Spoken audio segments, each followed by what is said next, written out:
The Ondo Summit goes live in 30 minutes, and they're already teasing, major announcements. We're gonna watch the whole thing live, but for those of you who coming in who may not know a ton about Ondo in this channel, Ondo is one of our core infrastructure pillars. We have 5 pillars on this channel that we follow for the next 5 to 10 years, right? We are here for the long view. But our core infrastructure pieces that are our 5 pillars of crypto are XRP, Canton Network, Ondo, HBAR, and Chainlink. So again, XRP and Canton Network for financial infrastructure, Chainlink for interoperability and security, right? Chainlink already partnered with Canton Network. Ondo already releasing stocks on multiple chains, including Solana and Ethereum.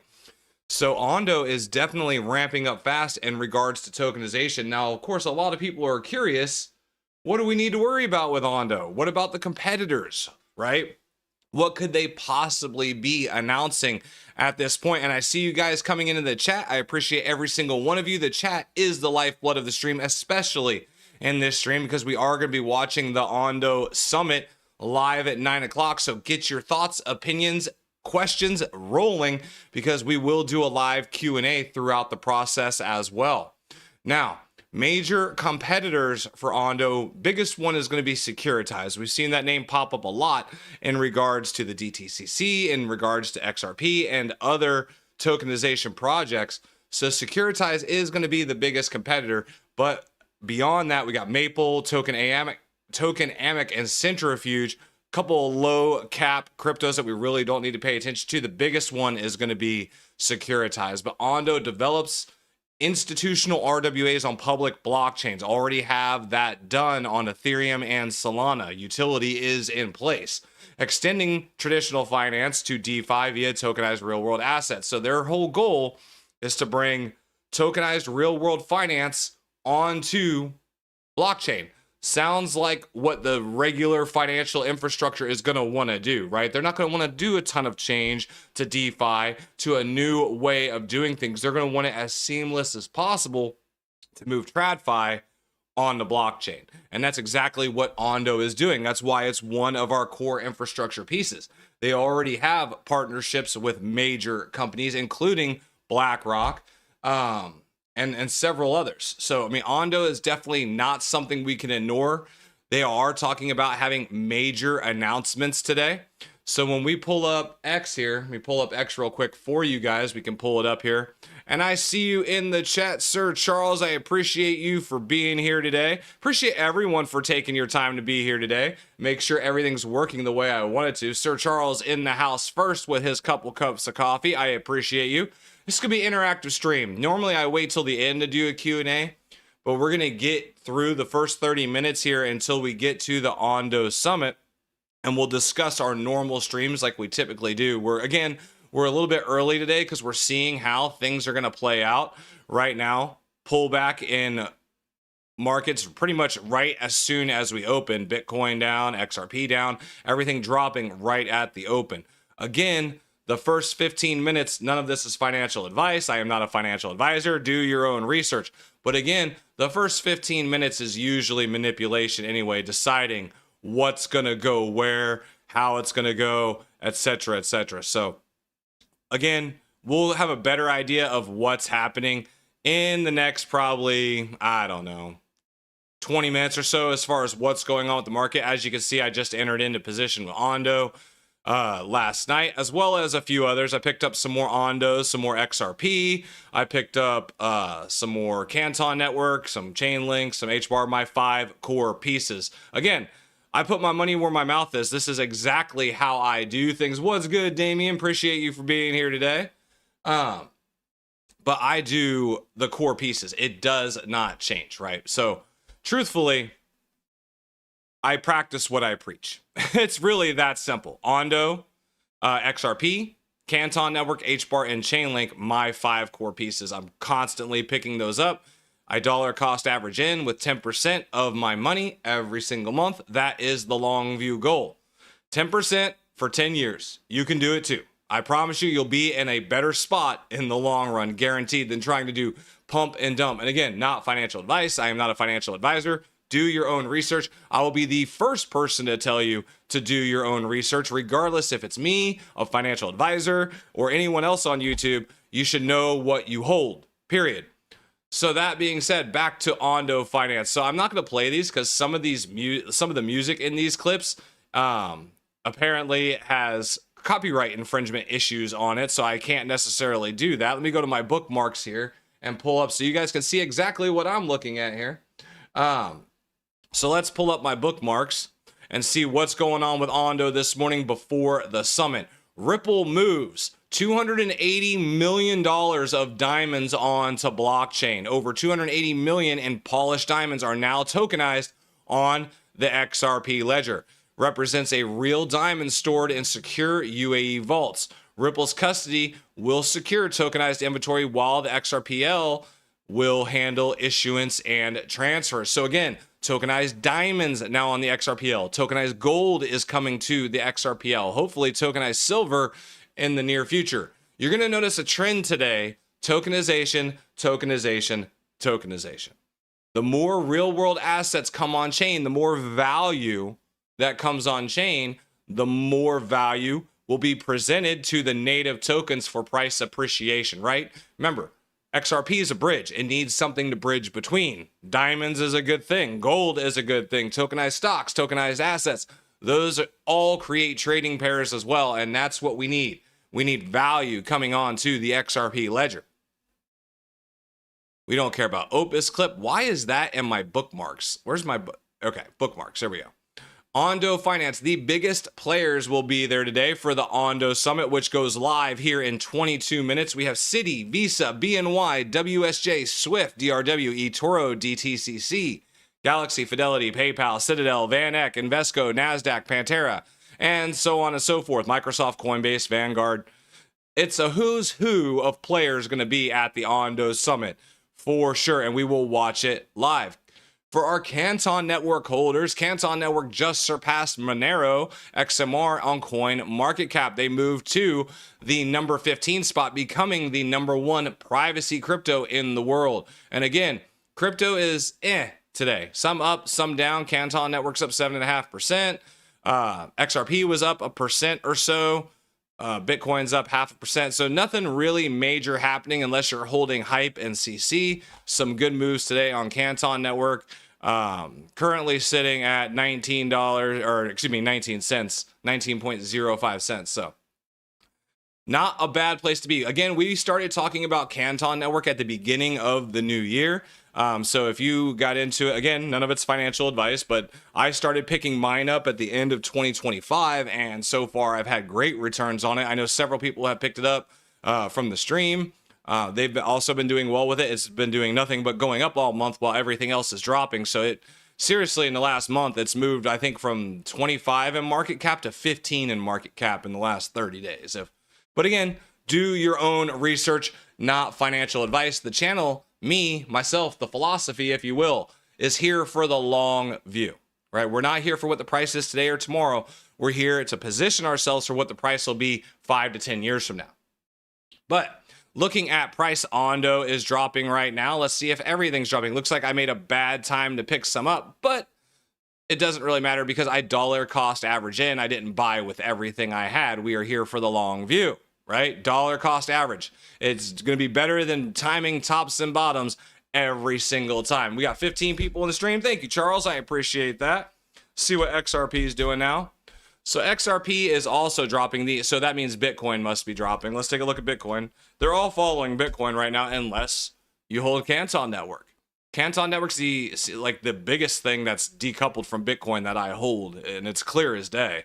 So Bitcoin dropping down in the 77s with a large pullback. And again, this worries me when you look at the volume, right? You had all this buying action with no volume, and then you get one large volume spike. It's all selling pressure. I think this is going to continue to go down. I do think that 68,000 target for Bitcoin is a realistic option, unfortunately. So for now, that's what we're dealing with. But yeah, it's not looking good from that perspective. Let's see here. 15 people watching, and Raul made it in the house today. Thank you for joining, Raul. For those of you who are coming in the stream, we will be going live with the Ondo Summit here in the next 19 minutes. It goes live at 9 p.m. Actually, no, hang on. Did it go live at 9 p.m. Eastern? I have my times off? I hope not. I'm sitting here BSing. Where's my Ondo Summit?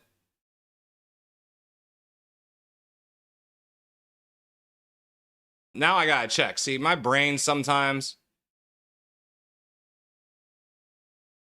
Live in 1 hour, and that was 41 minutes ago. So yeah, no, I was right. Okay. It's 9 o'clock Eastern. Or excuse me, 10 o'clock Eastern, 9 o'clock Central. So it starts in 19 minutes. So I was right. My brain got a little confused there. So yeah, we will start in 19 minutes with Ondo Summit. That being said, of course, right before Ondo Summit, Bitcoin is now tanking hard. Again, I was just talking about, I was worried about that volume issue. And again, the first 15 minutes is typically manipulation. We had our first 15 minutes and now it is dropping like a rock. Let's see how everything else is holding up now. That's a large drop to start the day. This could be a bloody day, ladies and gentlemen. Not looking good. This is why we dollar cost average. We don't try to time bottoms. We don't try to time tops. Keep a little bit on the playing field. That's why I have about 3,000 sitting in here. Excuse me. Not financial advice. Everyone do your own investing, do your own research. That's why I have about 3,000 sitting on the sidelines in here so I can pick some more up if we drop. And I got to shoot off some more USDC to Caleb and Brown so I can pick up some more Canton Network. And again, I had a lot of questions on Canton Network yesterday. For those of you who are asking about it, I gave some misinformation and I apologize. So Canton Network, there's only a few niche hardware wallets. This is going to have to be stored either in custody on an exchange or in institutional custody with a brokerage if you want to hold Canton Network. It's not something you can move to a traditional hardware wallet. It's not a traditional crypto. It's literally like buying a piece of the infrastructure of the Canton Network. It's not designed for retail to hold. That's why it's appreciating in value right now while everything else is going down, because its utility is what's holding it up. It's processing of the DTCC, of repo markets in Europe, the things that's already working on. So food for thought, if you're wanting to hold Canton Network, you need to know that you're more than likely going to have to hold it on an exchange or an institutional custody. If you are wanting institutional custody, I do have a link for you in the description to Caleb and Brown. They offer CC as well as 250 other cryptocurrencies, but I do have that link for you in the description. As well as if you want cold storage wallets options, I have that in the description for you as well. And I do have a warm wallet coming. Just spoke with Tangem this morning. I should have that information for you guys shortly. So the stream is growing, information is growing. I love it. For those of you who came in a little bit late, here's what we're looking at with Ondo. It's one of my core pillars. I have 5 pillars of crypto that I follow: XRP, Canton Network, Ondo, Chainlink, and HBAR. Biggest competitor to Ondo right now is Securitized, and they do have major partnerships, so we have to keep that in mind when we're moving forward. That's why we have a group of cryptocurrencies that we invest in for the long view. We are here for the long view, right? We're not here for what price is going to pump to today, tomorrow, or next week. We're here to invest over time and put ourselves in the best position for the next 10 years. So development of institutional grade RWAs on public blockchains, including Ethereum and Solana. That has already been done. They already have stocks and real world assets on Solana and Ethereum live right now for trading. The biggest extending traditional finance into DeFi via tokenized real world assets. Their mission is to move TradFi to blockchain with as little change as possible to TradFi. Again, when we've been talking about picking up cryptocurrency and how it's going to progress and be adopted moving forward, I've been kind of the pessimist in the room, saying that big banks are going to win, retail is going to lose. And it may not be what everyone wants to hear, but we follow the money. The money shows you where to go. That's why we have, when you see money going behind networks like the Canton Network or Ondo from major contributors, you have to pay attention to it. They are showing you where they want to put the money. And again, that's my opinion, not financial advice. I like to look at it from a realistic perspective and try to hedge over the next 10 years to put myself in the best possible position. Are there other cryptos that may do these jobs better? Sure, there might be. But are big money putting money behind it? That's the question, really. And these are the questions that I ask when trying to decide what, horse I'm going to back, for that matter. We got 14 minutes till the summit. Let's hop in and talk to the chat a little bit, and then we'll get into some more info. Let me pull up my chat box here so I can talk to you all. Hopefully, you're having a fantastic Tuesday. Raul says, hey, hey, hey. Tom Brady in the house. 10 a.m. Eastern. Yes, 10 a.m. Eastern. I figured that out. Oh, man. Looking forward to the stream. Yes, it's going to be a good one today. I'm looking forward to Ondo for sure. And I appreciate everyone taking your time to be here. I say it all the time, but your time is the most valuable asset you will ever have. You will never get more of it. They don't make more of it. You only get one body to guide you through this life. And once that breaks down, it's over. So the fact that you take your time to be here with me every day when I do this, I really do appreciate it. So thank you to every single one of you. I see Quelly jumping in the house. I see Daniel Hool jumping in the house. We got 13 minutes for the Ondo Summit. Excuse me. Let me get that crap out of my chest there. But for those of you just joining right now, we had market open and a big pullback on XRP and Bitcoin, basically. So everything followed Bitcoin as it typically does. So big pullback on Bitcoin. It's trying to reclaim 78,000 now, and it's not looking promising. Dipped all the way down to 775. So the entire crypto market is pulling back unless you're holding CC, Polymarket, or Hype, with a couple others that are up maybe 1% or 2% overall. But again, 5 core pillars on this channel: XRP, Canton Network, HBAR, Chainlink, and Ondo for the Ondo Summit today. But I do love my Canton Network. I probably say it about 10 times a stream. Let's take a look here. Let me pull up the chat for you all, see who's who. We had Quelly hop in the house today. Hello, Quelly, and Daniel Hool made it in. So we got the Ondo Summit starting in 12 minutes. For those of you who are new to the channel, new to the stream, or maybe you've been around a while, memberships are open and available for you. Memberships are $7.99. You do get a weekly live stream and soon a weekly newsletter preparing you for the upcoming week. But all of my founding members will get everything else that is added in the future. So those memberships are open to you guys if you want to check it out. And let's pull up what's going on with the news, because there is a little bit of news. Now, I want to bring this up because I haven't been talking about it a lot with the dirty e-files. But before we get into the summit, there's going to be a lot of misinformation going on around this. So let's just take a look of a little bit that's floating around there. There's people saying that Ripple should sue the SEC.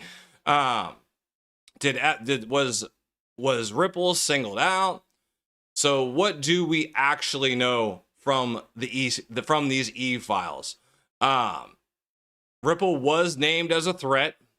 Blockstream was being backed, basically was focused on Bitcoin and Lightning tools. Ripple and Stellar pursued different ledger designs, and investor alignment disputes were common at that time. So again, yeah, they were mentioned. Yeah, they were targeting Ripple. Yeah, they were targeting XLM, but how much was behind it?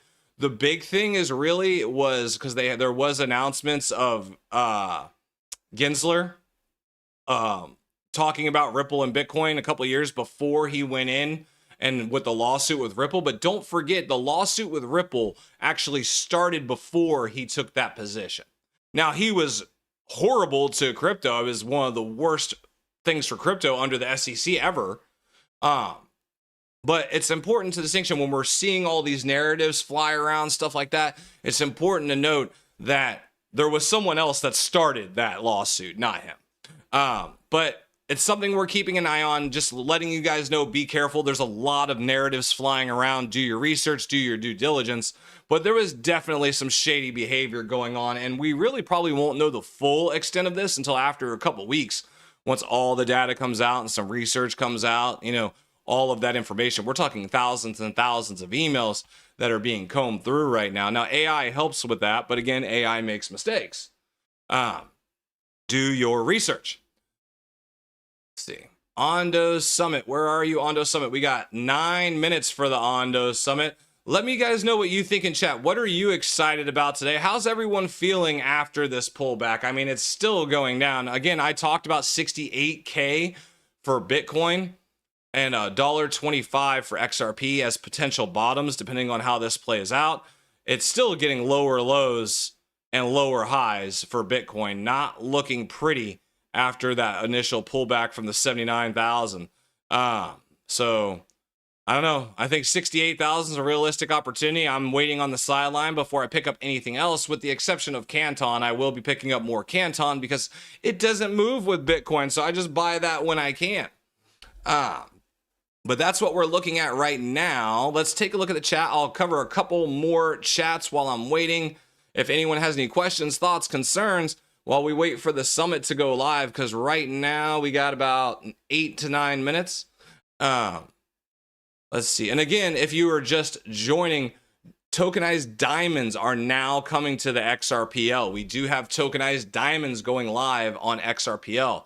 Today, tokenization takes off, says Ondo. We got BlackRock, Goldman, and the White House, Swift, DTCC, and more, all at the Ondo Summit. That's going to be going live in 8 minutes. We will watch it together.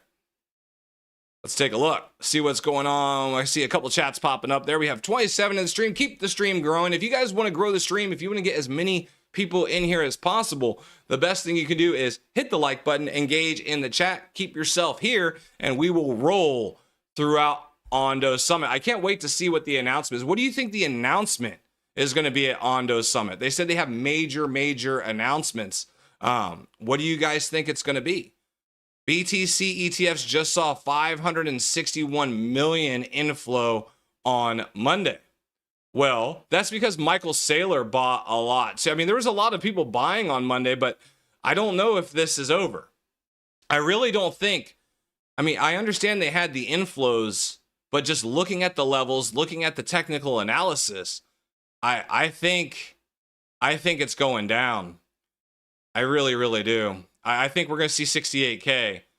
XRP BlackRock ETF. I don't think that's going to be announced at Ondo Summit, but I've heard that BlackRock is looking at doing an XRP ETF by the end of the year.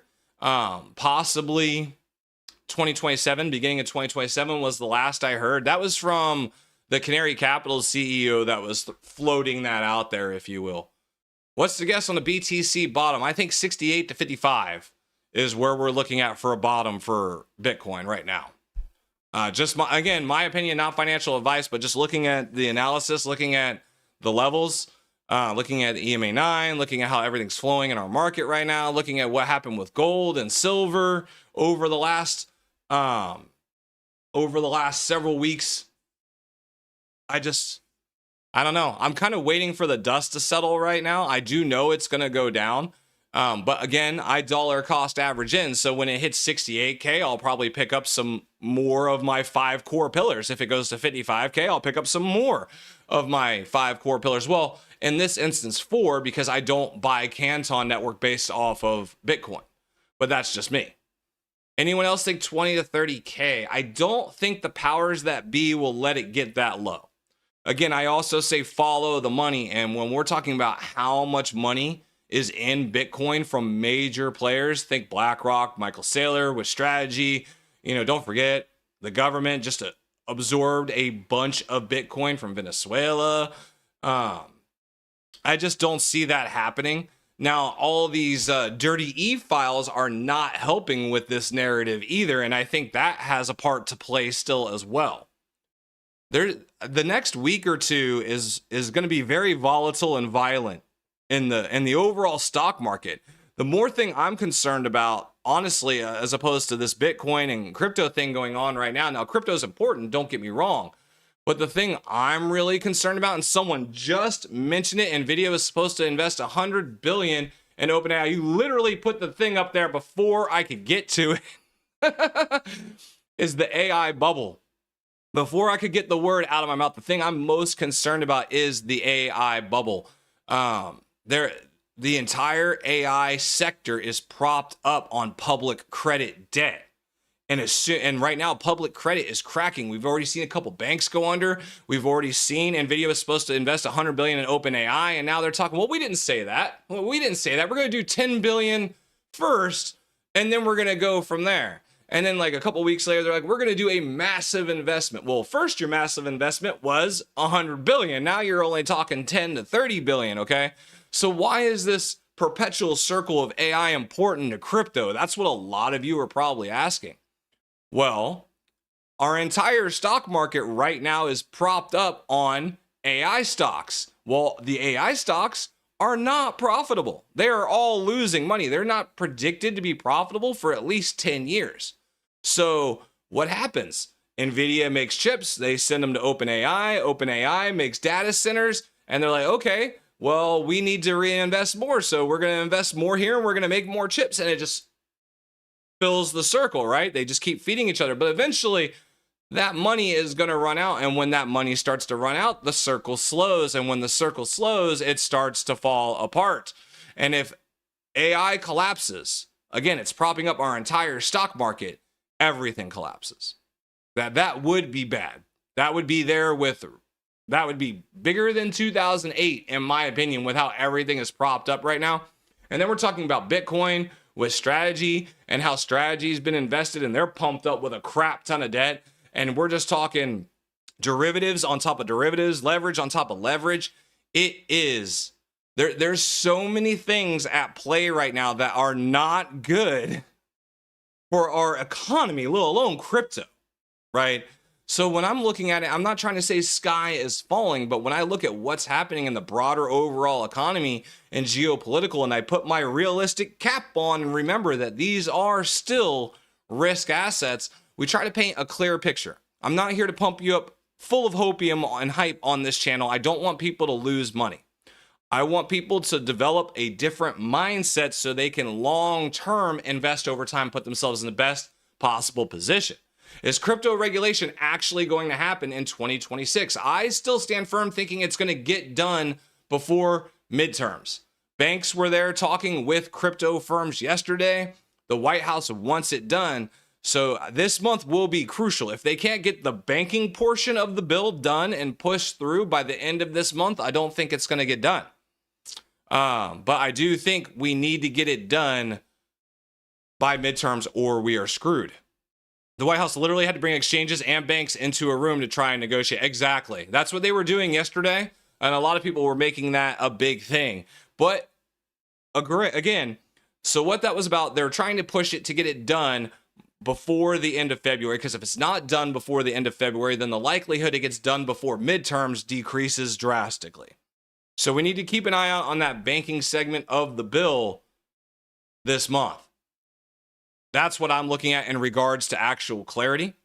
But it's an important distinction too to remember who was in that room, right? Who was in that meeting? Ripple was there. Who else was there? There's quite a few.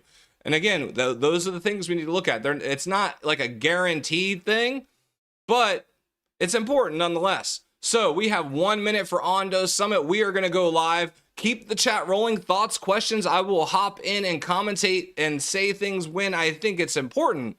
But I will hop in and say things when I think it's important.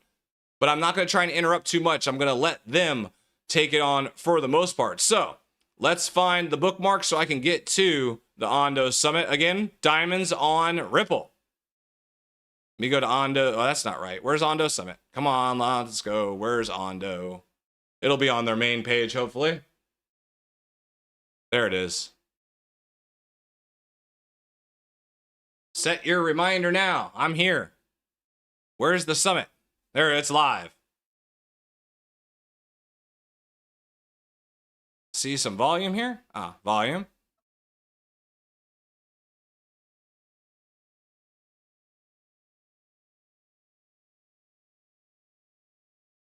We have a 45-minute session from executives at Ondo, painting a picture, laying the foundation for what will be discussed throughout today's programming. Conversations around regulation, market structure, RWA adoption, and tokenization. The future will be discussed today. And now, we can kick off the day's events, which will feature those conversations. The future of crypto is happening here at Jazz at Lincoln Center. Hope you enjoy and stick with us throughout the day's programming. I'm not a fan of this guy. Oh, let me get that chat down real quick so it's not up there the whole time. Hang on a second.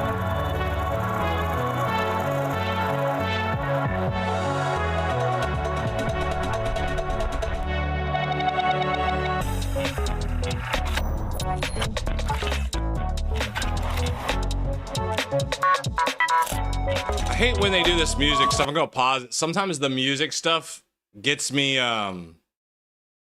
has issues with copyright and whatnot. We don't want to do that. So hopefully we get through the music and then be fine.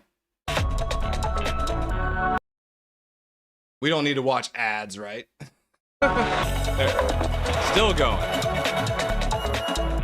There you go, it's over.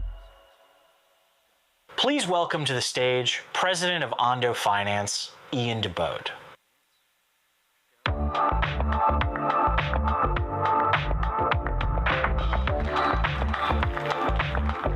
Thank you, and welcome to the second annual Ondo Summit. We have over 400 industry leaders with us here today from the financial services industry and blockchain industry, with thousands more tuning in virtually online. Now, I know you really wanted to see Nate up here first, but unfortunately, he has an absolutely terrible, terrible case of the flu. He thought it better not to infect the entire TradFi world with it, so he shall be missed today, and here I am. Thank you all, however, for joining us today and for battling the cold and snow to do it. We know that for many of you, that was no easy task. Now, last year at the summit, I stood here and told you that we at Ondo believed a change was coming. A change where blockchain technology would fundamentally upgrade our financial markets. We called it Wall Street 2.0. And that change is needed. Despite the incredible innovation that is modern financial markets, it still suffers from many limitations. Limited transparency, slow settlement, restricted market hours, walled gardens, platform lock-in, manual processes, and most importantly, a lack of access. For billions of people globally, the financial system has failed to provide them with the ability to provide high-quality financial assets and services altogether. Yeah, if we think about it, there's so much of the world that doesn't even have access to US stocks. Technology and DeFi could solve this, because at its core, the benefit they provide is exactly access. This means the access to own, to create, and to use the financial products and services wherever you are, whenever you want. Over the past year, we've made real progress in enabling that mission. We grew OUSG and USDY by expanding their TVL and distribution footprint dramatically. And most importantly, we launched Ondo Global Markets, our tokenized stocks and ETF platform that can do for US capital markets what stablecoins did for the US dollar. But it's worth noting that we didn't just ship products and platforms. We defined the category. We are the #1 in both tokenized treasuries and tokenized stocks and ETFs. In this last category, we have over 60% market share. Market share is important. We have built an ecosystem of hundreds of partners spanning traditional financial services and crypto players. And we've established Ondo as a thought leader in bringing financial markets on-chain. These efforts, combined with our product innovations, have led Ondo Finance to become one of the most recognized RWA brands in the world, even used to illustrate tokenization in official White House reports. Working directly with the White House. Was a fantastic year of delivering both products and partnerships to make Wall Street 2.0 a reality. And to illustrate that further, I'd love to welcome Brendan Flores, MD, on stage to give an overview of what we actually delivered. Brendan?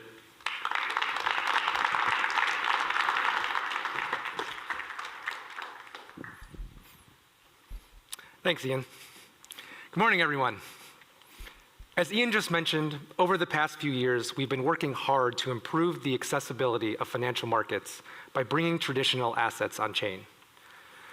Inspired by the success that stablecoins had in providing on-chain exposure to the dollar, we wanted to do the same for other traditional assets.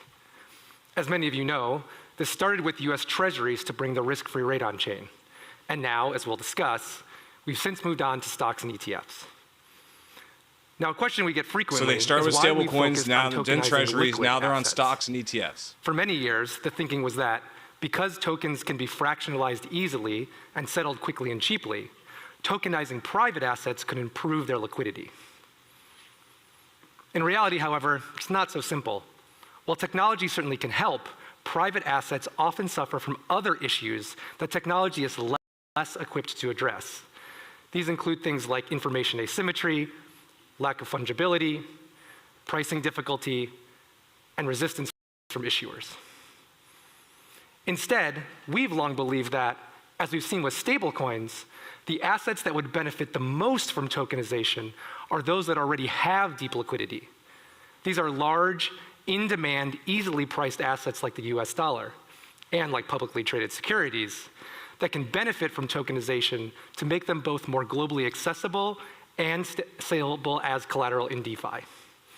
In other words, we're not tokenizing illiquid assets to make them more liquid.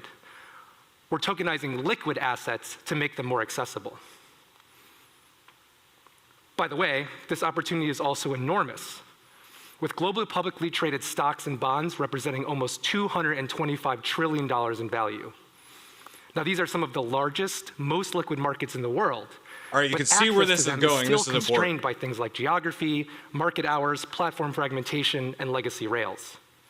But by tokenizing these assets, we can begin to address these issues and take another step closer to our mission of bringing financial markets on-chain.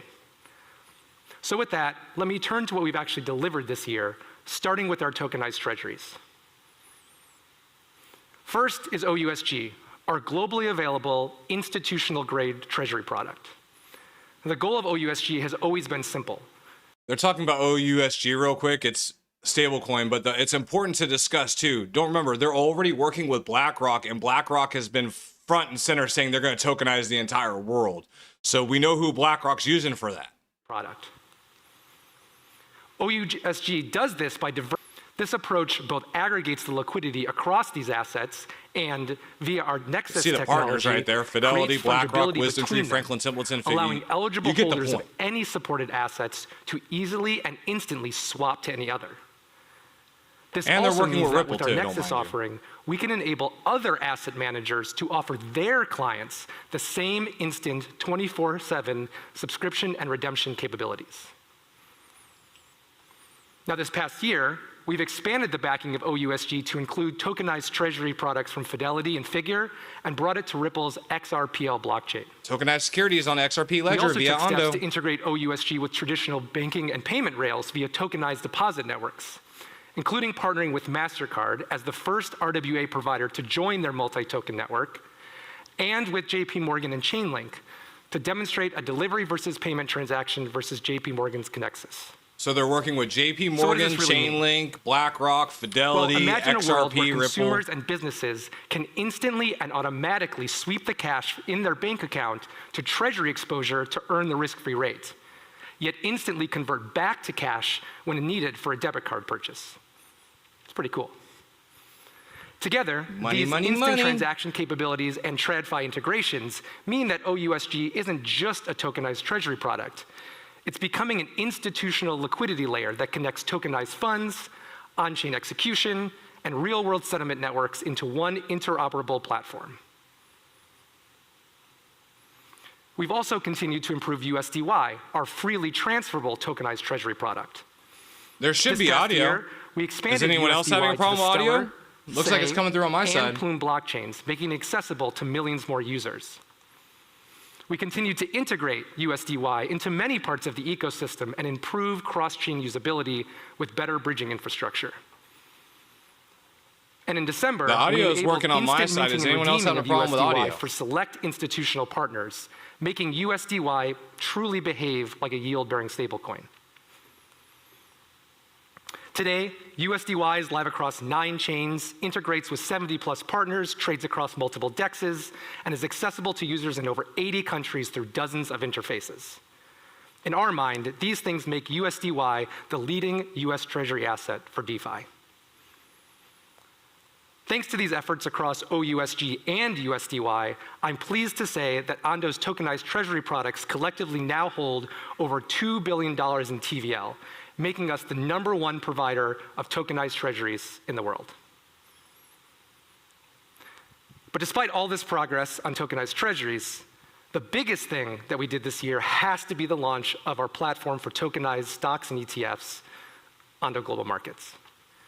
Ondo Global Markets is a tokenization platform that allows us to quickly tokenize all US publicly traded securities, providing investors outside the US, many for the first time, access to exposure to these high-quality financial assets.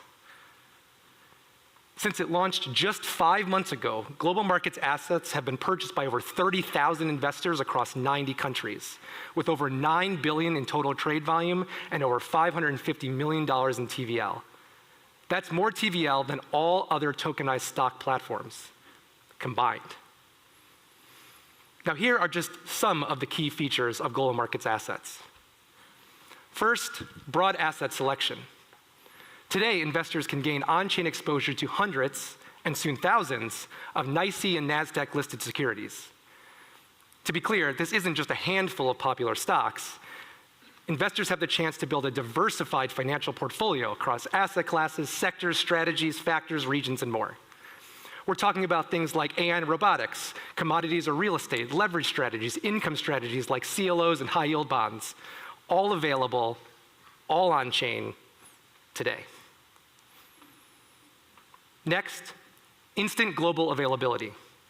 Investors can mint and redeem Global Markets tokens instantly, 24 hours a day, 5 days a week. This means a trader in Tokyo, London, or Sao Paulo can access US equities whenever they need to, eliminating the friction and delays that come with legacy market infrastructure. Next, and as we'll discuss more in a few minutes, Global Markets tokens are designed to be able to offer the same liquidity as the underlying security on traditional exchanges. As you can see from the chart behind me, the liquidity of publicly traded securities often vastly exceeds that of even the most heavily traded cryptocurrencies. By inheriting this liquidity for its assets, Global Markets provides investors access to the often incredibly deep liquidity that already exists. Now, unlike other tokenization approaches which require explicit company opt-in, the Global Markets approach effectively wraps existing securities into a tokenization layer.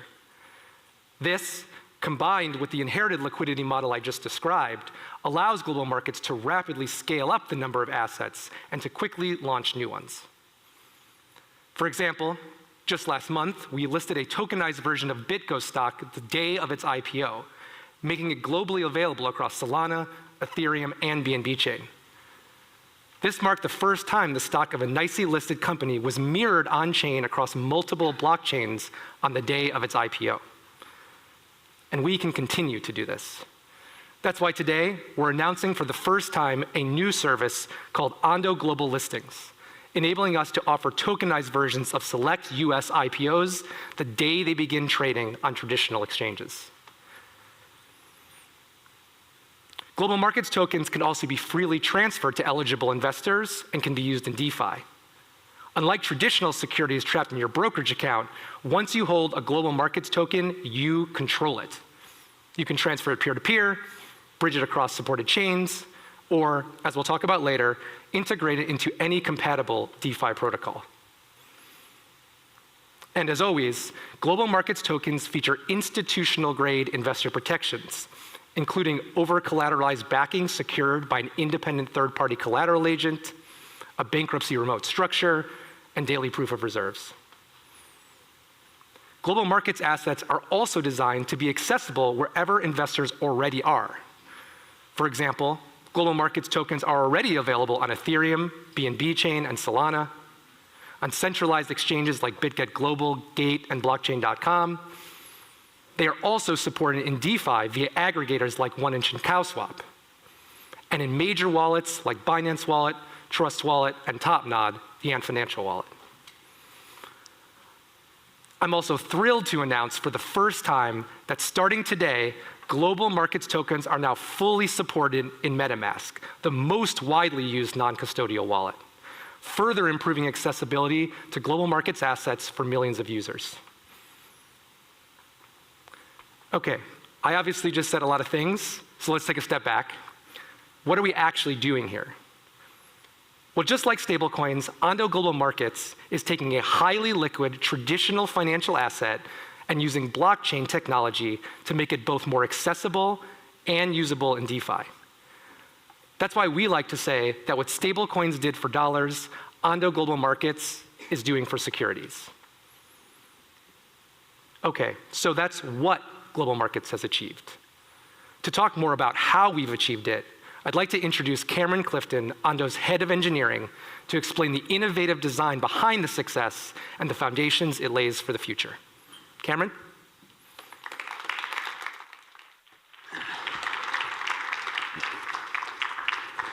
They are literally tokenizing everything over the next 5 years, and Ondo's the front runner. This is pretty clear at this point. So you've heard about what Global Markets has achieved this year. Now I want to explain how it works, and more importantly, why we built it this way. As Brendan mentioned earlier, a lot of projects attempt to tokenize assets to make them more liquid. But we focused on tokenizing already liquid assets to make them more accessible. And because the assets we already tokenize trade deep in US stock markets, we realized we didn't need to recreate liquidity. We needed to unify it with on-chain markets. Once we framed the problem that way, the design constraints became clear. We knew blockchains today aren't ready for the throughput and complexity of US equity markets, so rebuilding full order books on-chain to simulate traditional markets was not the right approach. Instead, we looked at trading models that already work at institutional scale and landed on one that fits our needs, request for quote. Here's how it works within global markets. An eligible trader requests a quote from the global market system. We compute that quote using real-time market conditions from traditional markets and return a binding signed quote in the response. At that moment, we're taking an enormous amount of information from traditional markets and compressing it into a single verifiable object that smart contracts can understand. That signed quote object is the bridge between two very different financial systems. It lets us pass through virtually the same liquidity and market depth you'd expect from the underlying stock markets without trying to recreate that liquidity on-chain, asset by asset. Once the trader accepts the quote, they submit the signature on-chain, and the smart contract instantly mints or redeems the token against stablecoins at the agreed price. From the user's perspective, it's a single atomic transaction. But liquidity and instant minting aren't the whole story. One of the real advantages of tokenization is programmability. And when you combine that with the fact that outside the US, global markets tokens are freely transferable, like stablecoins, they can compose naturally with the rest of the DeFi ecosystem. Let me show you a concrete example. In this clip, we're showing a real mint that occurred in January. A user spends 1 million USDT to mint 1,603 QQQ on, our global markets token that tracks the Invesco QQQ ETF. This transaction takes place between two qualified investors, Binance Wallet, an approved partner, plus DeFi infrastructure. The user is based outside of the US and has completed Binance's KYC process, which enforces all jurisdictional prohibitions for Ondo Global Markets products. Behind the scenes, Binance Wallet submits the user's buy intent via an intents-based decentralized exchange aggregator. A separate qualified investor onboarded to global markets sees that intent, requests a signed quote, and fills the trade. As a result, the Binance Wallet user receives brokerage-like execution quality, but with instant settlement. So yeah, essentially they're making it seamless. It's going to be just like buying a stock. No one even knows they're buying it tokenized unless they look at the emblem. This is what composability looks like in practice. Different systems coordinating through simple, verifiable primitives. Across small and large orders, we consistently see executions that closely track underlying market prices, with slippage comparable to what users would expect from a traditional brokerage. This chart shows the difference between our mint and redeem execution prices and underlying stock market quotes. Across a wide range of stocks, we remain within a few basis points of the market, often well under 5, showing that users are getting execution very close to traditional market pricing. There's another important consequence of this model, scalability. Because we're not forced to pre-fund inventory or recreate market depth for every asset we list, we can scale far beyond what pool-based and inventory-based models allow. This pre-funding is key. Pay attention. We've already expanded to hundreds of assets since launch this past September, with many more coming this year. That same mindset also extends to distribution. From day one, multi-chain support has been a first-class design concern. We've partnered with Layer 0 to build a bridge that supports all global markets tokens through a single, unified smart contract system. When new tokens are deployed, they're bridgeable across new chains by default. Extending global markets to new ecosystems is straightforward, allowing assets to move wherever users and applications are. When you get liquidity, transferability, and scale right from the start, tokenized stocks stop being isolated products and they become financial infrastructure, building blocks for entirely new financial strategies and applications. You'll hear more about what this enables in just a few minutes. So they're about to hop onto this, but think about this. Tokenized so I've stocks talked a can lot then about be the technology deployed today, in DeFi like but that's crypto only one dimension of what we built. DeFi lending, Mark, etc. Our general counsel, is going to walk you through how we've approached the legal and regulatory foundations that make this system possible. Mark? So that's really exciting in the fact that they start moving these tokenized securities on chain. You can start deploying tokenized securities like any other crypto for DeFi, lending, and settlement, things like that. Good morning, everybody. It's going to speed up the whole process. As Brendan mentioned, Ondo Global Markets has already achieved tremendous commercial success with investors and partners alike. In parallel, Global Markets has made major strides in a developing global regulatory environment. In November, Ondo Global Markets received regulatory approval for its European securities prospectus, unlocking its ability to offer its tokens to the public throughout the EU and European Economic Area. And today, I'm excited to announce for the first time that with regulator consent, we have activated that approval into a live offering.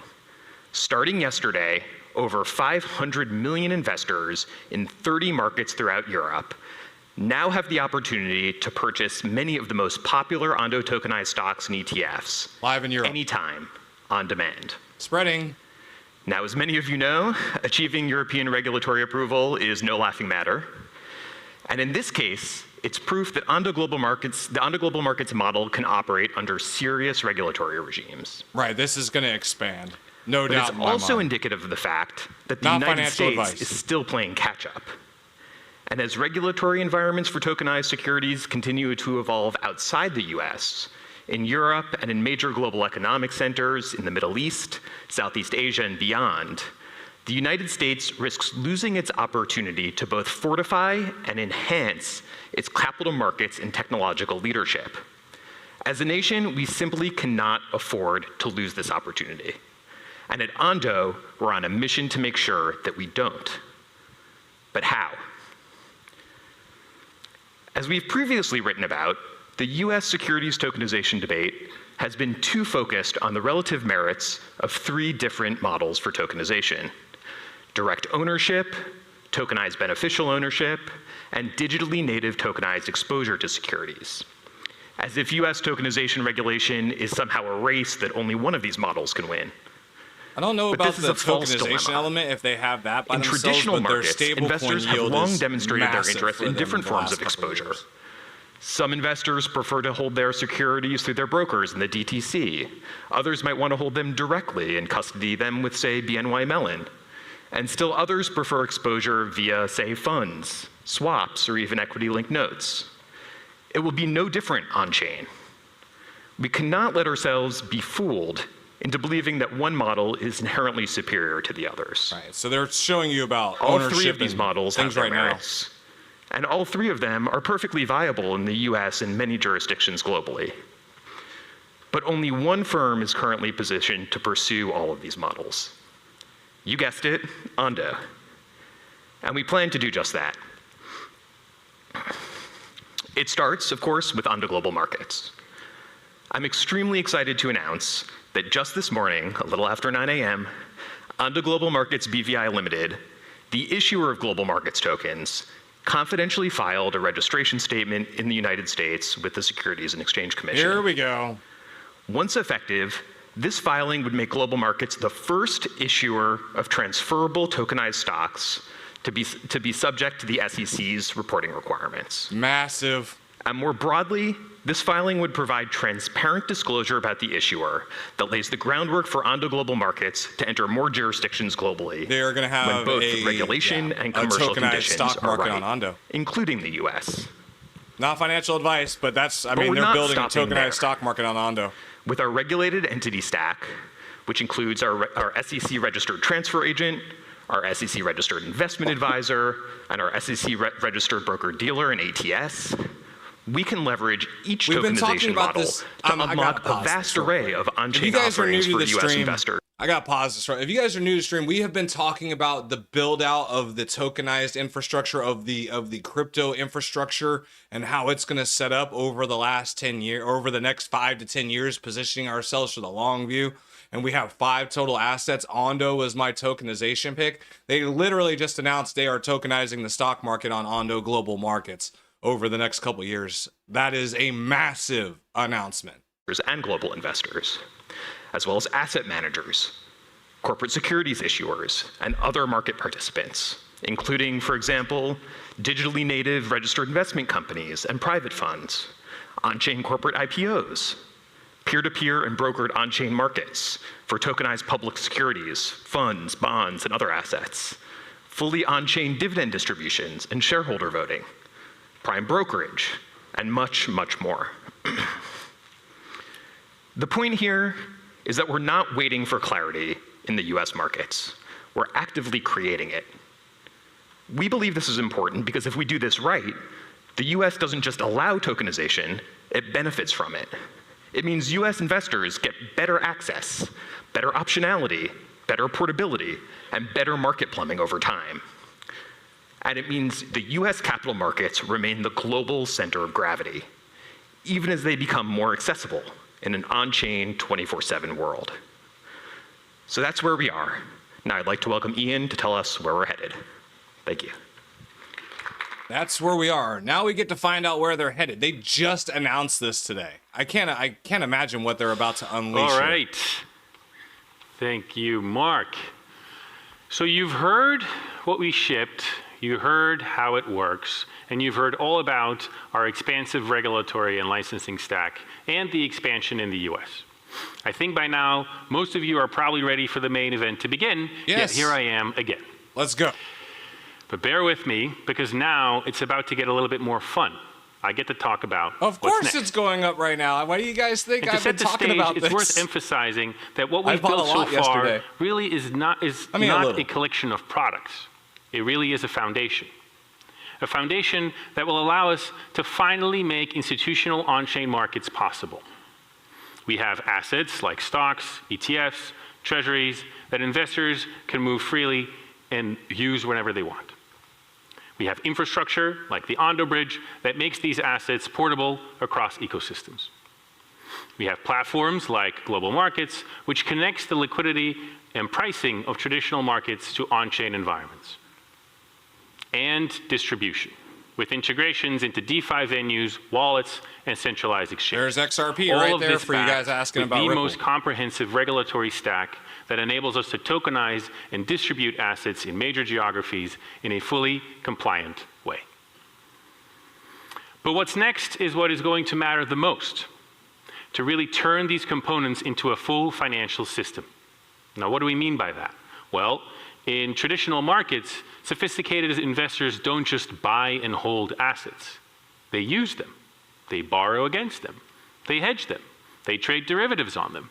And they will do all of this through prime brokers, ultimately with the goal to generate a superior return on their capital. This is prime brokerage. Prime brokerage. On-chain today, prime brokerage doesn't really exist. Leverage is fragmented, collateral is siloed, funding is expensive, liquidity is insufficient, hedging is extraordinarily difficult, and users can't easily move between venues to get the best rate or the best execution. To really see this come to life, it's instructive to look at the most popular platforms for equity perps right now. While they clearly have product market fit for crypto assets, the current on-chain equity perp platforms have real limitations. This graph shows the impact of a simple $1 million buy or long position in Google. This scale is very trivial in TradFi, as you can see via the Ondo Global Markets number. But existing perps platform really struggle with this size. Now, this doesn't mean that we should just give up on perps. Perps have been all the rage in 2025, and rightfully so. They are a very elegant way to express a synthetic levered position on an asset, whether crypto, equity, or commodity. A user can simply deposit stable coins as collateral on the platform, pick any asset, go up to 100x long or short, and do all of this 24/7, even when the underlying markets are closed. Perps also have no expiry, unlike traditional futures or options, making them a very user-friendly trading instrument. The numbers also speak for themselves.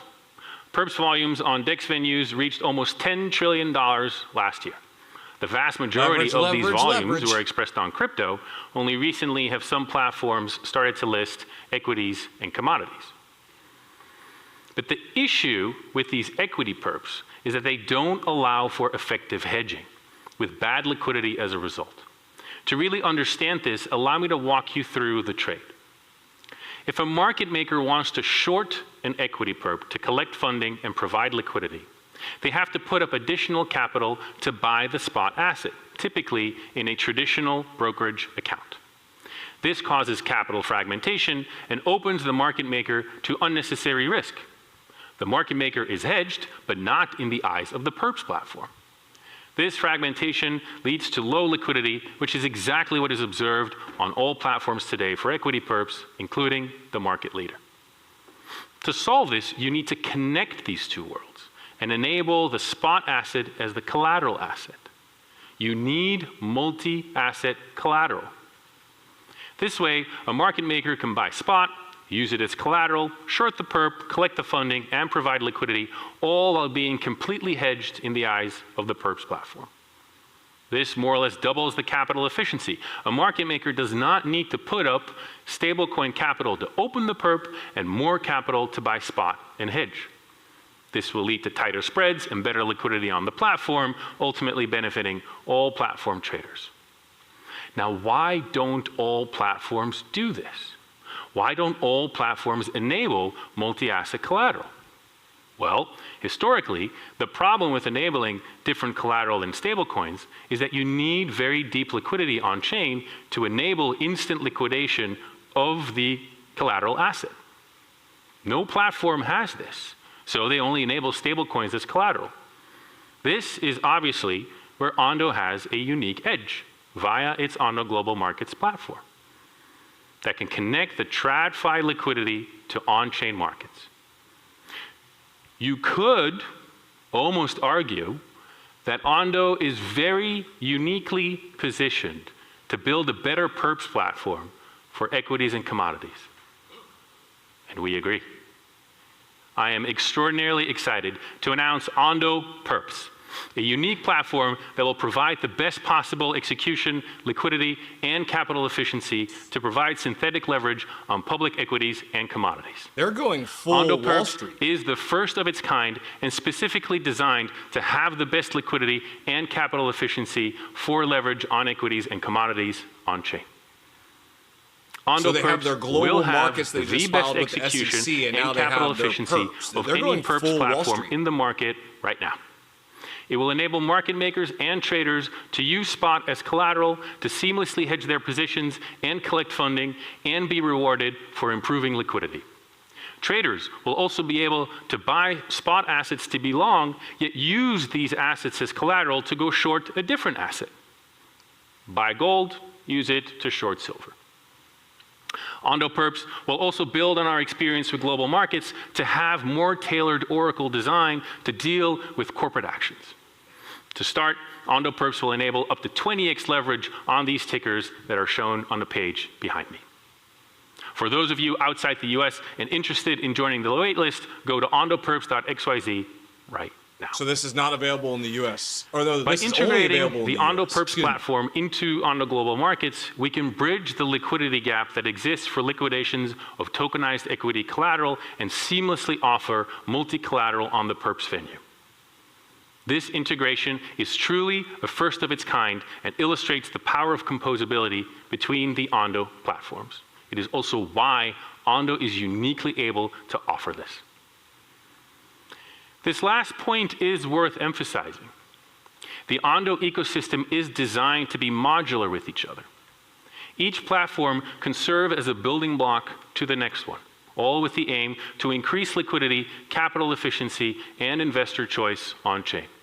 This is a key part of how our ecosystem builds towards on-chain capital markets and on-chain prime brokerage. Each platform and product will build on the next. This brings me to the Ondo chain, where over time the performance of each component and the system as the whole will be optimized. Our prime brokerage offering over time will run the most efficiently on the Ondo chain with the best execution, liquidity, and capital efficiency across any network. Right now, however, our platforms are deployed across other blockchains.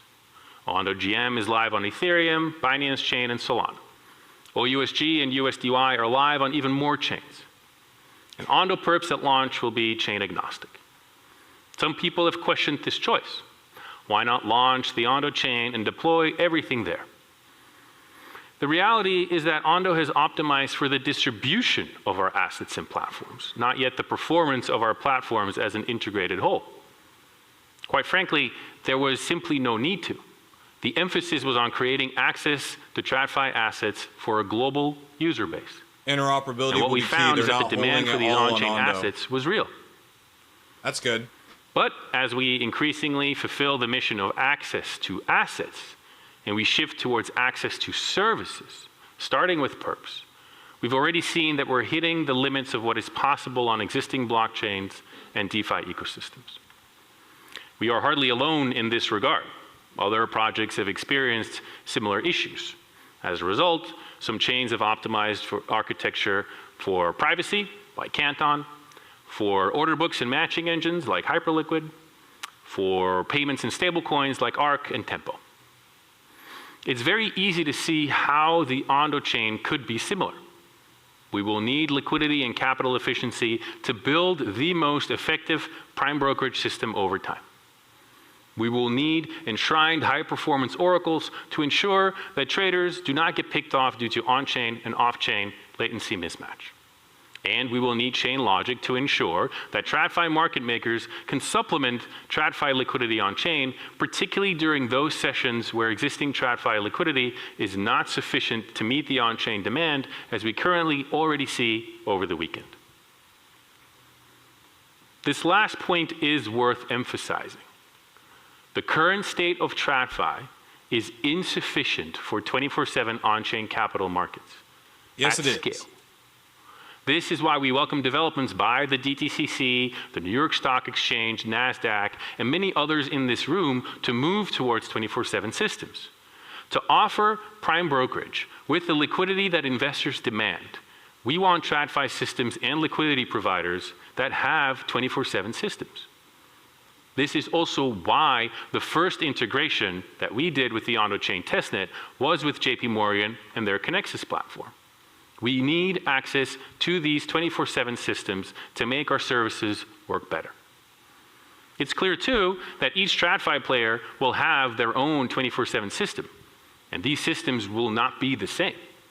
You will still need a network, the Ondo chain, that can plug into each system and make markets operate as a whole. Perhaps paradoxically, the Ondo chain will only increase in relevance as traditional markets move towards 24/7, as it will be the network that can aggregate, execute, and settle transactions across all venues and platforms seamlessly. Each of these integrations take time. But with each integration, the possibility of 24/7 prime brokerage and true on-chain capital markets is coming closer and closer. We realize that this takes more time than what many people want. At the same time, we know the world is not waiting for yet another general purpose L1 or L2. It needs something much more bespoke that is use case oriented. And that use case is prime brokerage. Ondo Chain will be the network that brings capital markets and prime brokerage on-chain in a public and permissionless fashion. To close this out, it's worth taking a step back and really articulate the full vision of what Ondo is building with our partners. We now have assets like stocks, ETFs, and treasury funds. We have infrastructure with the Ondo Chain, the Ondo Bridge, and traditional settlement integrations into TradFi. We have platforms like Nexus, Global Markets, and now Ondo Perps, and distribution with global access across chains, centralized exchanges, and wallets. All of this grounded in the most comprehensive regulatory stack with already a global footprint both in the US and beyond. Each layer makes the others more valuable, and together they move us from just tokenized assets to a fully functioning on-chain financial system. This is the vision. This is what we are building. This is Wall Street 2.0, and we're really just getting started. Of course, as we've said before, we're not doing this alone, and this is why you are all here. Oh, here it is. So today we are joined here by our partners and thought leaders. You're going to hear from industry leaders on their expectations for 2026 and the future of on-chain markets. You'll hear from policymakers, exchanges, wallets, and so much more. So finally, at this point, sit back and relax, enjoy the rest of the day. Welcome to Wall Street 2.0. Welcome back. Welcome back. The shift to 24/7 prime brokerage and on-chain institutional adoption is happening. Fireside chat with Dan Moorhead, CEO of Pantera Capital, Tom Lee, the chairman of Bitmine and the CIO of Fundstrat Capital, and Justin Schmidt, advisor of Ondo Finance. Here we go. They're hopping right into it. They're not wasting any time. I don't really like that talking head they have. While we've seen adoption of institutional crypto, we haven't necessarily seen that translate into the price of crypto assets. While we've added over $20 billion of RWAs on-chain, crypto prices has plummeted with Bitcoin trading well below $75,000 to start the month. Will that change? We'll see in this conversation with Dan Moorhead and Tom Lee. Thank you. Moving along, get off the screen. Thank you. Will it change while we're waiting for this to happen? Real quick, I'm gonna pull up price. Bitcoin's at 77. Ondo flying, baby. Ondo shot all the way up to almost 30 cents. Everyone. We'll see how it finishes at the end of this. Let's hop back to it. Really excited to have, as part of our first fireside of the day, two titans of industry here. We're going to zoom out a good bit and really talk about the broader state of crypto and even probably a good bit of macro as well. There's certainly a lot going on that is super interesting these days. Dan, welcome back. You and I were on the same stage last year. Tom, thank you for joining us. This is your first time, but obviously, hopefully not the last. Before we dive into 2026, let's very briefly revisit some of the highlights of 2025. It's really hard to believe it was only a year ago that we were doing this last time. There's been a lot that's happened. Certainly, we saw Bitcoin and Ethereum hit new all-time highs. We've seen significant retracement from that. We've seen tokenization continually moving from theory into practice. Stablecoins processing even more volume than I think even some of the most bullish stablecoin people would expect. More IPOs of crypto-based companies and regulatory headwinds turning into regulatory tailwinds, perhaps. So what we're here to talk about is what's next. You were already briefly introduced by Ian on the way in, so I think probably everybody knows who both of you are, so I think we can really just dive right into it. We've all seen multiple cycles. We've all seen the bullish part, we've seen the bearish part. I don't believe a word Tom Lee says extensively. About this stuff, though. That's You're just also me. all probably well known for making really great predictions and nailing those predictions far more than people on Wall Street are comfortable predicting, first of all, and then second of all, the actual track record. Certainly volatility is happening right now, probably forecasting more for 2026. But what are we thinking about right now? Like, what are we thinking about the market in particular right now? And I guess, Dan, if you want to take it away, we can start with you. Thanks. Yeah, I'll admit that if you had asked me on New Year's Day 2025, with all the things that Justin mentioned happening, pro-crypto SEC, all these great developments, stablecoin legislation, market structure legislation, being passed by the House, all of these things, and you would have said crypto, up or down? I would have said up. And it was down 9% last year. So that is the surprise. And I think my takeaway is, when your blockchain's going to change the world. And so when you have something that important, there is a hype cycle to it. And sometimes people get ahead of themselves. Sometimes they get too pessimistic. And this is actually our fourth cycle in 13 years of trading. And they're actually pretty similar, for better or worse, is in the bull market, we all think we're geniuses, it's all great. And then now everyone's like, oh, it's failed, it's terrible. And, the perspective I would have is, to always be thinking 5-10 years down the road, not, 5 or 10 minutes down the road. What do you say? And one of the important factors really is the 4-year cycle. 5-10 years down the road? That sounds familiar. When I first heard about it in 2013, I was like, hey, if we all know about it, it can't happen. But it does keep happening.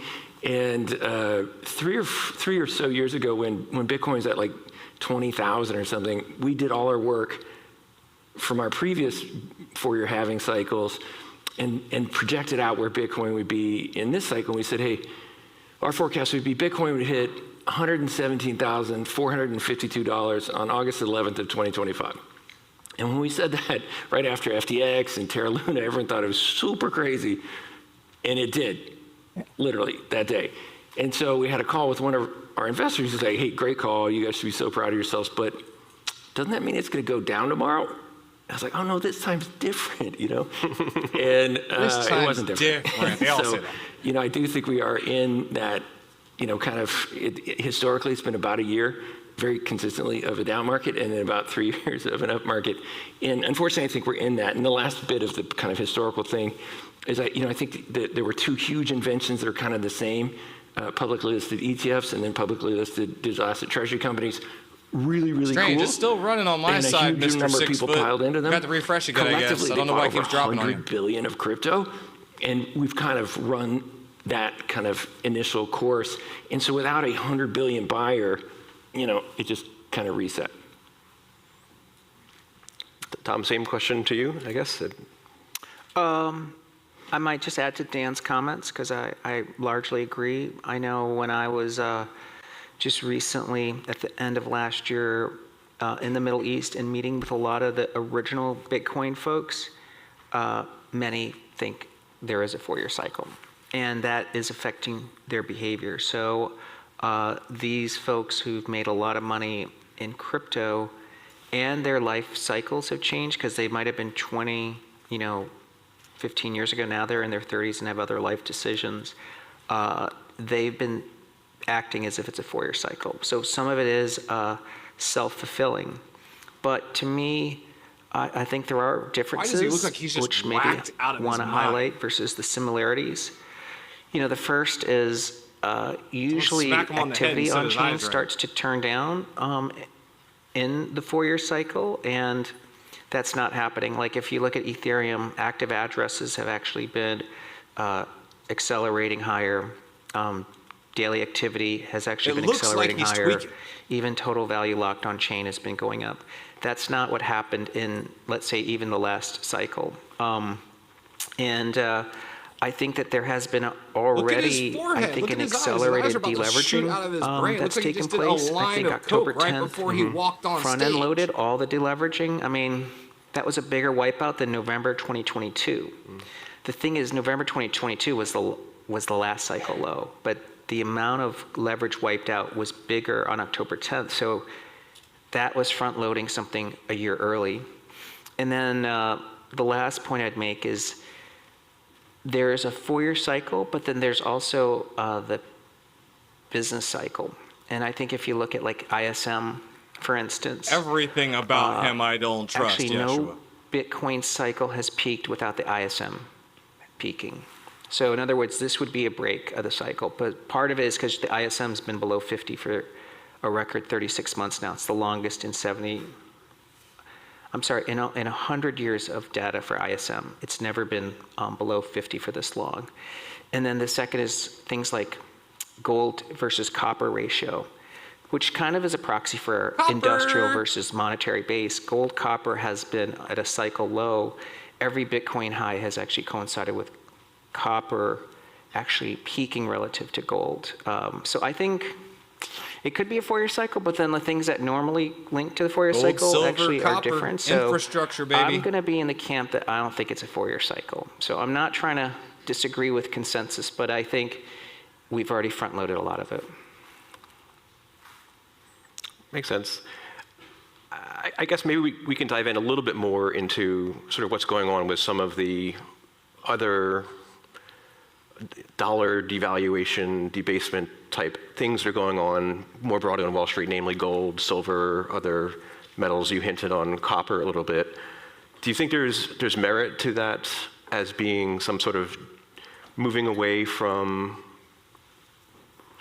the very common thing is people call Bitcoin digital gold. We've had a divergence of the behavior of those assets here in the short term. Is that something that you think has something really changed, or is this just a temporary thing?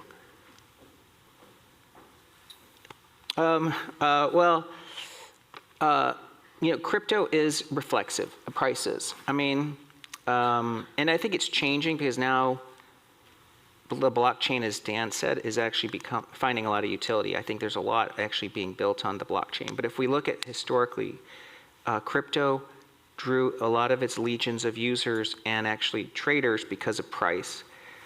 So when crypto's price isn't working, crypto traders are trying to find things that are working. And I think the biggest trade over the last 6 months, and I can see it from our institutional engagement, and of course, if you can see it on social media, or even just go to Reddit and look at Wall Street Bets, the 2 most traded tickers are gold and silver by a country mile. Like just Google Wall Street Bets, most active, and it's exponentially 10x anything else. And so I think gold and silver's rise, and there could be fundamental reasons, but the price momentum there has, I think, drawn money away from crypto. Quick pause on that, because this is scary to me. With the gold and silver trading like freaking meme coins, these are multi-trillion-dollar assets. When we have 30 to 40% pullbacks in gold and silver, that crashes entire markets. That's a scary proposition. We're not talking about, a couple billion like we do with crypto. Being said, I don't know if it's really scary signal, because I think a lot of our institutional clients at Fundstrat think that this is a sign that the dollar is about to crash, or there's geopolitical risk, or something's wrong with the plumbing, like that there's going to be some bodies floating. And a lot of people think it's going to be a commodity dealer or a major bank that's short one of these things that's about to have a huge capital call. I personally just think it's more prices creating momentum. But I'd love to hear Dan's take on we've this. Already determined we don't trust a damn thing he says. I really do think there's a big macro shift happening. The willingness of all constituents just to print money is just off the charts now. Now we're going to talk about debasement trade. This is my stream, baby. Reserve. We had a Congress that balanced the budget, in the 90s. And it seems like both parties and, kind of all the constituents in the US and then often in foreign countries are willing just to print. That is so bullish for crypto, and it's bullish for gold too.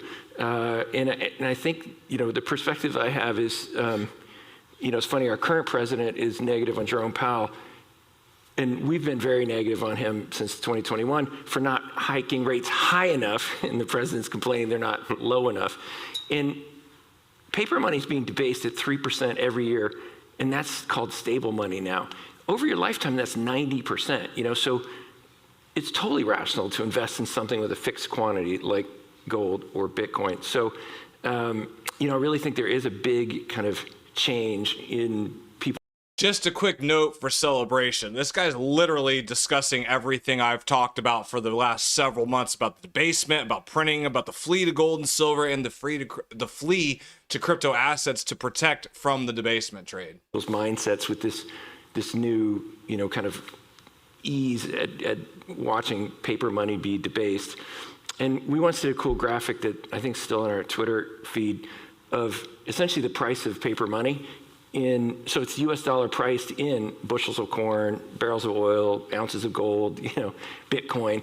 And that's really the story, is paper money's crashing, not that real estate's at a record high or that S&P's at a record high or Bitcoin's near a record high. It's really paper money is at a local low, but over the next 10, 20 years, it'll keep going down. So people keep cycling through and when paper money crashes, everything goes up. What have we been doing over the last several years? We need to have assets. We do track the gold to Bitcoin ratio.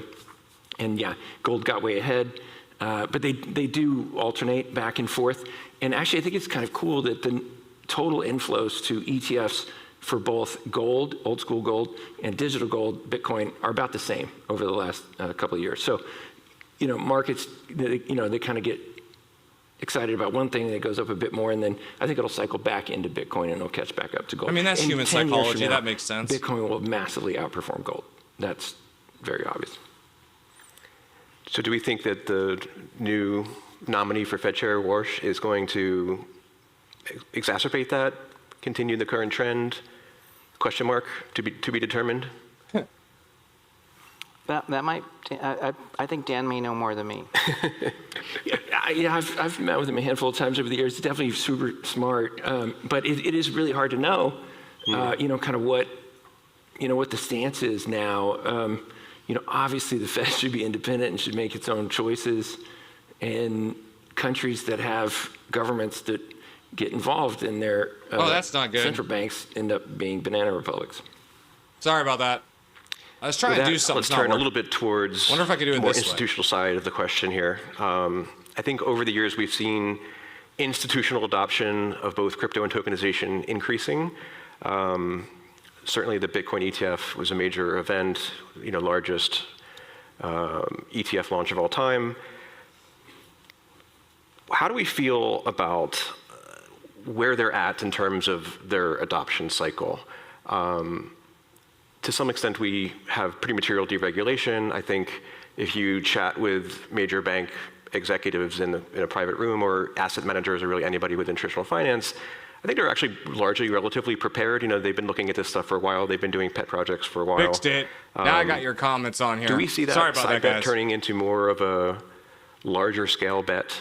And what really does that mean? Is that something that's positive, from a crypto perspective, or is that something where they're going to try to sort of co-opt the narrative, perhaps? I was on a panel with the heads of a bunch of big, huge, publicly listed alts firms, and almost all of them were super negative on Bitcoin and crypto and had no exposure whatsoever. And this is within the last 12 months. And it's like, that's why I'm so bullish. Like, all these $100 billion crypto or alts firms have zero Bitcoin or crypto. And that's why I'm still so bullish. We're and that's still why I think so the early. next 10 years The exposure is so limited. I was on a CNBC thing once, and they were like, hey, Bitcoin's a bubble. I'm like, how can you have a bubble nobody owns? Like, you can't have a bubble when the median holding for institutional investors of both cryptocurrencies themselves or blockchain venture is literally 0.0. So that's, that is why I'm so bullish. And then, Tom and I have been doing this for a long time, and the list of reasons to say no to crypto used to be super long. No custodian, and no this, no that, no regulatory stuff. The SEC is trying to kill it. They're pretty much all crossed off, right? And so that is, such a huge inflection point. We, still need one more bill in the United States, but from then on, there really aren't reasons for institutions to say no, given they have, very little exposure. And then, blockchain as an asset class has a 12-year 80% IRR with a 0.2 correlation to the S&P 500. Like, there's never been a better asset class in history. So, oh, sorry you feel that way, Nick. Haven't seen you pop up in a while. Welcome to the stream. Grinding them down takes a while, but it's inevitable that big institutions will come into our industry. And I think the regulatory stuff in the U.S. is kind of the last big reason to say no that'll help them get in.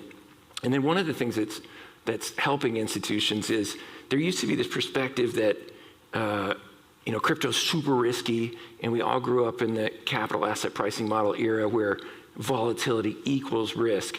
And crypto's super volatile, not gonna lie, it's super volatile. But it's actually not that risky. Anyone's ever owned cryptocurrencies for 4 years has doubled their money or more. And then our venture investing over 12 years, we've only lost money on 14% of the companies we've invested in, which is crazy compared to the real world where 70% go broke. And partly it's our team's good and we work really hard, but partly it's crypto is just so awesome that it makes most things Crypto's work. so awesome, it's just easy. Dan, by the way, what do you mean by alt firms? Are you talking about alternative asset managers? Yeah, the big listed alternative asset managers. I want to add to Dan's comments, but take it from a different angle, which is, are Wall Street firms embracing crypto? And we have our chief operating officer from BitMine here, Young, who's sitting right there. I'm calling him out because he's going to be working with a lot of traditional Wall Street firms to understand really blockchain. But I have two observations to make. Number one, I don't think crypto is viewed as legitimate within most of the key decision makers of an organization. So there's evangelists, like at JP Morgan. Anybody from JP Morgan here? That's my old firm. But I'd say that there's obviously a blockchain team, but like at the senior level, the top 20 managing directors and executive team members, I don't think there's buy-in into crypto. And it reminds me of I used to be a wireless analyst from 1994 to 2007, from when wireless was only 75 million users to over 4 billion. And I remember once Bill Harrison asked me to do a Chase board meeting where I talked about wireless. And I was, I think I was 29 at the time. And I went in and I said see this BlackBerry? This is gonna be more important than that phone at people's desks. And Chase is gonna spend more money on cellular than landline. And Bill looked at me I kind of was saying something heretic because the telecom companies were big clients at JP Morgan and Chase, and so I never got invited back actually at the board meeting. But that is that was the reality because wireless basically was a better business than landline, and I think that's true today. If someone went into a bank and said, blockchain offers finality and speed that your current systems can prevent fraud at scale and speed that your systems can't handle, I think you'd get the same look in a board meeting. But there's already proof because take a company like Tether, which is basically it's a monoline company. It's a stablecoin issuer, but basically operates as a bank. They only have 180 billion of stable coins, tokenized dollars. It's not even 1% of M1.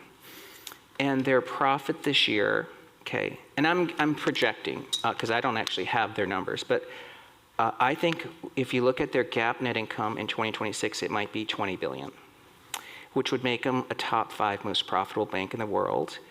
And just put a, 15 multiple on it, 300 billion, or 20 multiple, 400 billion, that would make it top 5 most valuable bank in the world. The thing is they have 300 employees because they do everything else on the blockchain.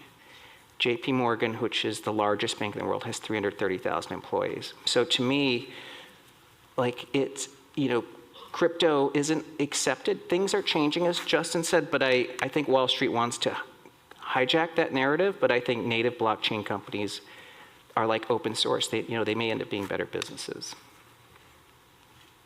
Can you go into that a little bit more? What do you mean hijack that narrative? That sounds very interesting.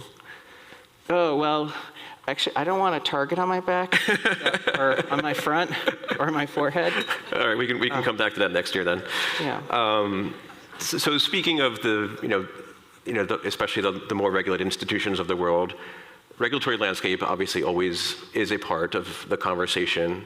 We have potentially new legislation coming through, for example, the Clarity Act. Will passing this be meaningful? What is this, how are we thinking about this from the side of, more crypto native people looking at this regulation versus, say, banks looking at this regulation? Maybe Dan, if you want to take that. Yeah, I would say that people in our industry basically have Stockholm syndrome. We've been tortured by the government for so long that we don't remember how crazy it is that the Securities and Exchange Commission was suing two of the best companies in this space, Coinbase and Ripple Labs, right? How's an institution like you're a public pension plan in some state, you're going to run it up to your state legislature? Hey, how about crypto? It's just not going to work. Right. And so it is night and day to have clarity on what is a security, what's not a security, what can people do, what can't they do. And so I think that you really can't emphasize how big that is, because we're going from such an incredibly negative point to now I would call it neutral. Like most countries are neutral on crypto, and hopefully the United States will soon be neutral. And one of the important points is all of the crypto entities were fleeing the United States of America. I was on a panel with a CEO of crypto, and the moderator asked a question that I didn't even consciously know. He's like, 19 out of the top 20 protocols are based outside the United States.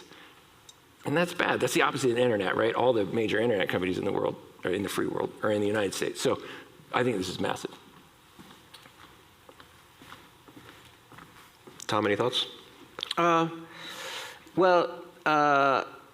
Again, I am a little confused because I think he needs another line. Someone get him the Coke. He's phasing out. In the sense that legislation is passing that's pro-crypto, but in the back of my head, I remember something about the telecom industry, which is the telecommunication industry used legislation and their real deep tentacles into Washington to create structure that favored them over, as an incumbent, over new entrants. So the wireless industry was constantly handicapped and chopped at the knee because the telecom industry used regulatory arbitrage. And there were simple things, sorry for too much detail, but like, these trunk lines, they were called T1s back then, like in New York City, you connect today with, your fiber line to New York, 9X at the time or whatever.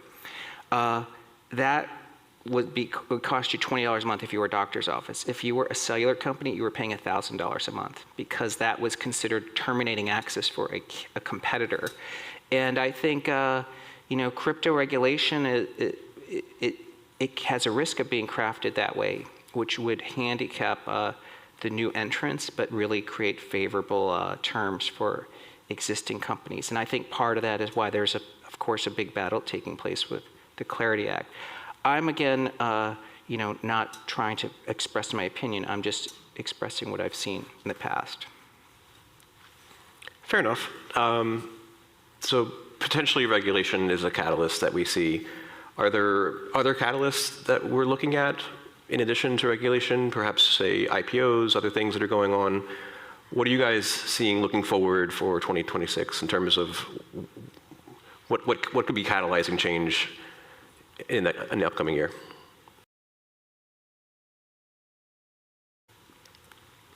I see a lot of potential catalysts.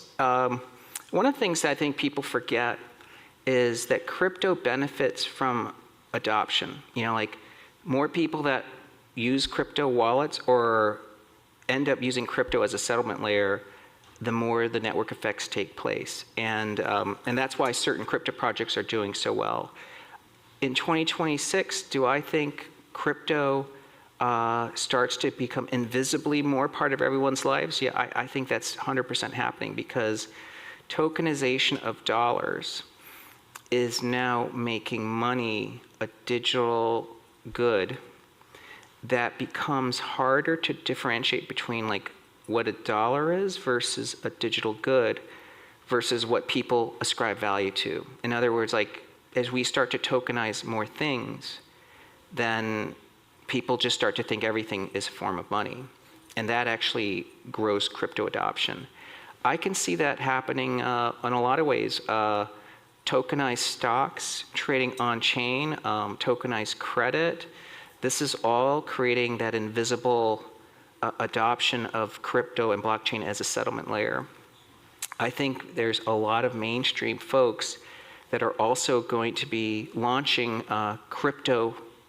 financial services products from neobanks to well-known content creators. They're going to funnel millions and millions of people that may actually start to use crypto without realizing they're actually using crypto. And I think that that's a big catalyst. And I think that's some of the stuff you'll see in 2026. Justin, I would agree. IPOs are so big. Pantera's had 5 companies go public recently. That recycles all that capital, right? Those companies were being held back by the SEC for a long time. They got out. The investors that invested, 10, 12 years ago can then reinvest in new companies in the crypto space, and it really keeps the flywheel turning. And I would say my one very out of consensus view is I think there will be a global arms race for Bitcoin within the next 2 or 3 years. Countries like the United States are establishing strategic Bitcoin reserves. Countries that are aligned with us, like the UAE, are acquiring cryptocurrencies, Bitcoin. The big one, though, is I think within only a few years, a couple, 3 years, countries that are antagonistic to the United States will realize, like China, super crazy to have 1,000 years of your life savings stored in an asset that Scott Bessent can cancel. That is crazy. It's way smarter to buy Bitcoin. And so I think within 2 or 3 years, there will be an arms race with 3 or 4 groups, regions, each trying to buy 1 million Bitcoins, and you just want to be long before that happens. Yeah. Oh, and sorry, and there's one more thing I want to add that is a possible catalyst. One of the things that I'm sure you guys and your analysts who write about AI are talking about is that as we start to have real world AI, like robots and different things operating in what they call the wild, that you're going to want fidelity or sovereignty or proof that these instructions are correct, because otherwise someone will just hack into these things and drive your car into your neighbor's house. And a lot of that is probably going to end up on some sort of blockchain. And if it's an open source project, it'll end up on a public blockchain. So a lot of digital control. That's another use of Let's talk about digital control. Blockchain and crypto that hasn't existed in any time in the last 4 cycles. And I think that's another potential catalyst as well. We almost made it the entire time without talking about AI. That's good. We're coming up on our time almost. We got a few more minutes left here. Maybe a few last comments about any long-term view on things, or we've already had a couple hot takes here already, but any contrarian points that you think should be worth mentioning at this point? One, I'd love to get Dan's take on quantum risk, because, people, I think some of the reasons I found some institutions are kind of wary of Bitcoin or their quantum risk is that there's a lot of talk about quantum capabilities accelerating, and of course that can break the encryption, potentially affecting a lot of the many legacy Bitcoin wallets. I don't know if it's 25% of Bitcoin wallets are sitting as bounty for quantum. But just keep in mind, precious metals has its own, quote, quantum risk, okay? And I'm a fan of gold. I'm not trying to not gold, but keep in mind, gold is not scarce. There's a lot of gold underground. All gold is extraterrestrial. So if when SpaceX does their IPO and then they have money to launch to Mars, Elon Musk might find a gold asteroid. And again, he owns it. Is that secretly what he's doing all along? Yeah, he'll have his own store of value. But he'll not only be the richest man on earth, he also is the new central bank. And he's going to just have this cable towing this asteroid into orbit. But of course, another risk of gold is alchemy, because someone may have already discovered a way that's already starting to happen. To knock an atom off to make gold, and those are quantum risks to a precious metal. So to me, if I was looking at it, and I'd love Dan's take on this, I think Bitcoin is. I agree with him. It is a great way to transfer value. And that is more important than the fact that some wallets are at quantum risk. Yeah, we do have to worry about counterfeit metals Tom, in the future. Counterfeit gold, counterfeit silver. So that is a good point. Here because this is wireless money, right? People didn't need landlines. Not obviously need a bank, right? When the regional banks were exploding, 3 summers ago, they were 13 to 1 levered in offering people instant access with one click on their smartphone of all of their capital back that same day. If you try to issue a stable coin, if you go on Twitter and say you're going to do that, where you're going to raise 13 to 1 leverage and buy a bunch of super long dated risky assets, and if they go up, I'm going to keep the money, and if it goes down, I'm going to stiff the taxpayer, it'd break the internet. People would be so pissed. And so that's what banks do. He's right about that. Non-consensus view is that 4 billion people, like they Tom don't even said, have do fractional have a lending wireless anymore, device. I don't think. That device is going to have crypto on it within not too many years, 3-4 years. And that will take at least, I would say at least half of all banking deposits over the next 10 years are going to go to stablecoins because they are superior. Excellent. Well, with that, I think we need to wrap it up. Please, everybody, join me in thanking Tom and Dan.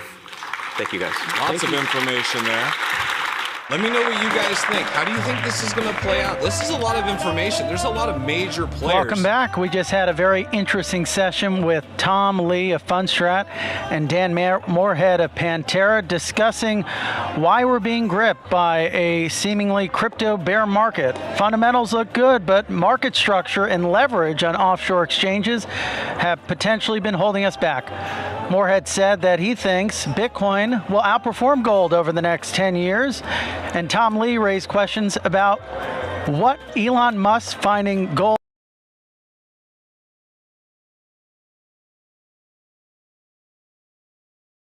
on an asteroid would do to that asset. Please continue to join us. We're going to be hearing from asset managers next and what they're building in crypto. Thanks for tuning in. All right, so I can mute this now. Hang on, maybe. Actually, I can just fast forward. I paused a little bit. Of digital assets, both native assets, for which we are bringing exposures to customers across our retail and our institutional platform through traditional vehicles. And now what we're really excited about through tokenization and on-chain vault structures is the ability to bring new exposures to on-chain investors composed of digital assets, both tokenized and natively digital assets. And all of this is driven by our research-driven culture of composing financial solutions for our customers. Great. Hi, I'm Sandy Call. I head up innovation at Franklin Templeton.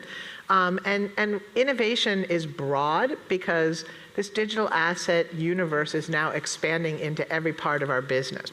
Right, so we are thinking about the interface of where digital assets touches our investment management, where it touches our product development, where it touches our marketing, the way that we engage with new audiences and new distribution venues.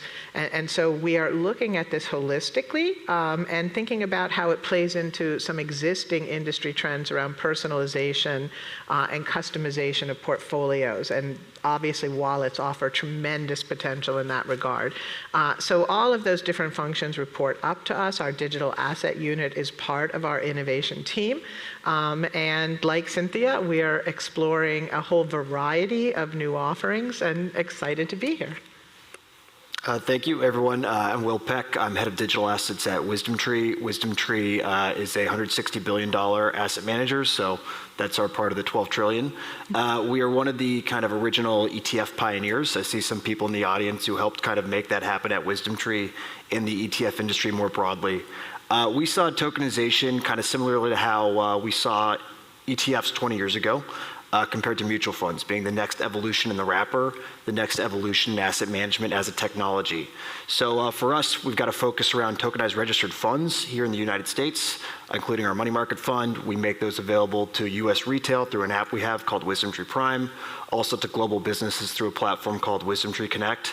And I don't know, just very excited and bullish on the space. Thank you. I'm Kim Hochfeld. I run our digital asset initiative at State Street Investment Management. I'm going to repeat a lot of the comments that everybody here on the panel's already said, but perhaps my own personal journey into digital kind of sums up State Street's journey, which is I was hired to run our cash business at State Street Investment Management. We have $500 billion worth of cash assets out of a $5+ trillion total. And we really saw what tokenized money funds could do for our cash franchise. And that's really been the journey, my personal journey, as well as State Street's journey into digital assets, which has obviously then expanded into tokenization as a wrapper, the whole theme of innovation. I'm going to have to correct you, Will, and say we invented that ETF wrapper back in 1993 with That's SPA. not a correction. And it's part of our DNA in terms of innovating and thinking about product wrappers. Excellent. We'll come back to the ETF analogy a bit later. But maybe before we kick off, 2025 was a big year for tokenization digital assets.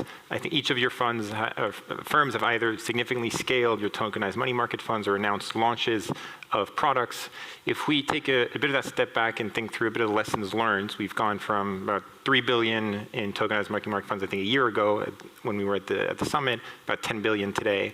What are some lessons learned from an institutional standpoint, asset manager standpoint, to think through the next wave of tokenized assets? I'd start with the objective of bringing assets on chain, and I think we heard a little bit of this from the Ondo team earlier this morning, is not just to tokenize an asset for the sake of tokenizing it. The idea of bringing an asset and representing it on chain with a token is the easiest part of the entire process. The hardest part is really building the ecosystem for utility for the asset. And when we have talked to in our investors, and even when we talk to our product teams, when we talk about tokenization, we have to compare it with what is the opportunity set that investors today have in going to our brokerage platform and being able to buy every fund that is available in the entire United States, every stock and every bond. You get access through the brokerage account. What you don't get is the utility of the 24/7 access, the global access, the ability to now deposit collateral and be able to manage your balance sheet on a 24/7 basis. Because, by the way, markets are global. Markets do not close at 4 p.m. Monday through Friday, the way that our stock markets and bond markets close sooner than 4 p.m. Monday through Friday. So I think that's really what is exciting, is unlocking these new utilities and bringing the infrastructure to be able to bring investors these new opportunities. Yeah, I completely agree with everything Cynthia said. I think they're doing great work in exploring this space. And like Franklin Templeton, we realize that there's no one model yet, right? That there are multiple ways in which you have to think about approaching this space and creating product. Right. So you need to be open to thinking about taking today's products and figuring out how to make them available online that look very similar to today's products. You need to think about new access vehicles that allow exposure to today's products, but allow it in a way that is permissionless so that you can get those assets being used as collateral in new models in DeFi and in new lending models. Collateral models. And then you need to also think about what does the next generation of products look like, right? Where do we move furthest away from where the existing paradigm sits in terms of how you build an investment fund, how you implement an investment mandate, how you manage the securities or the assets coming in and out of the fund, right? There's new evolution happening in each aspect of what it actually means to trade a fund based on these technologies. And you need to be experimenting with all three pathways simultaneously because we don't know what's going to really get traction in the long run. So it's kind of an exciting space because you really are being challenged to constantly be thinking about not only how have we done this traditionally and can it be a new wrapper, but how do we do this in all new ways that really leverage this technology to create a better financial system? Yeah, on my end, I guess what I'd say is that unlike, when we sat up here maybe a year ago, there's been much more kind of actual organic client-like demand happening in this space over the past year. I think you can point to the Genius Act for a lot of that. I mean, stablecoins have grown from 200 billion a year ago to 300 billion in supply today. Maybe you'd like them to keep increasing faster. And we'll see what kind of drives that next wave of growth as more and more businesses are actually implementing things post the Genius Act passing. So from my perspective, it's like you've got clients and they're kind of, the balance between them telling you what they want and also you kind of forecasting based on what you understand about your clients, what they're going to want in the future. So I do think that kind of client-driven demand is happening much more now than it was a year ago. And we always try to listen to our clients and hear what's important to them and build products that helps them in their business. I'm going to pick up on this comment on client demand because we're not yet seeing a rush to the doors, shall we say, a huge amount of curiosity and interest. And if I could sum up our journey in this space, and what we've learned is the value of education. As Cynthia says, the tech now is, I don't want to say standard, but the tech is the easy bit. It's understanding how it plugs into the broader infrastructure. And it's hugely complex. Sandy, as you said, we have to try different things and figure out what works. And I think this journey for us has very much been around education, both internally, and to our clients, and also to our regulators. So much of this is, we've got to experiment, we've got to try and see what works. We'll see what sticks, we can see where the value is. But perhaps our clients can't see that, or perhaps our regulators can't see that, or our legal and compliance colleagues can't see that. So it's very much been a journey of discovery for us, hugely exciting. I suspect there are going to be lots of twists and turns in the road, but I think keeping an eye on the clear end goal, which is replumbing our infrastructure and then seeing what this new architecture can do in terms of flow and new assets is hugely exciting. So there seems a bit of Okay, just a quick pause because I think it's important to distinct. Like, we are still so early in this. That's what they're talking about. Like, we need to see this comes on and see what changes and how things flow and go. We need to lay the plumbing first. So from an infrastructure standpoint, from a large standpoint, we are still so early in this. They're talking about the growth after the Genius Act and stablecoins. That's why we need the Clarity Act. I'll get back to it. I just wanted to point that out. Adaptability, think experimentation. And I want to spend a bit more time on client demand. I think that we had an initial dialogue there. And it still happens in many forums where I go.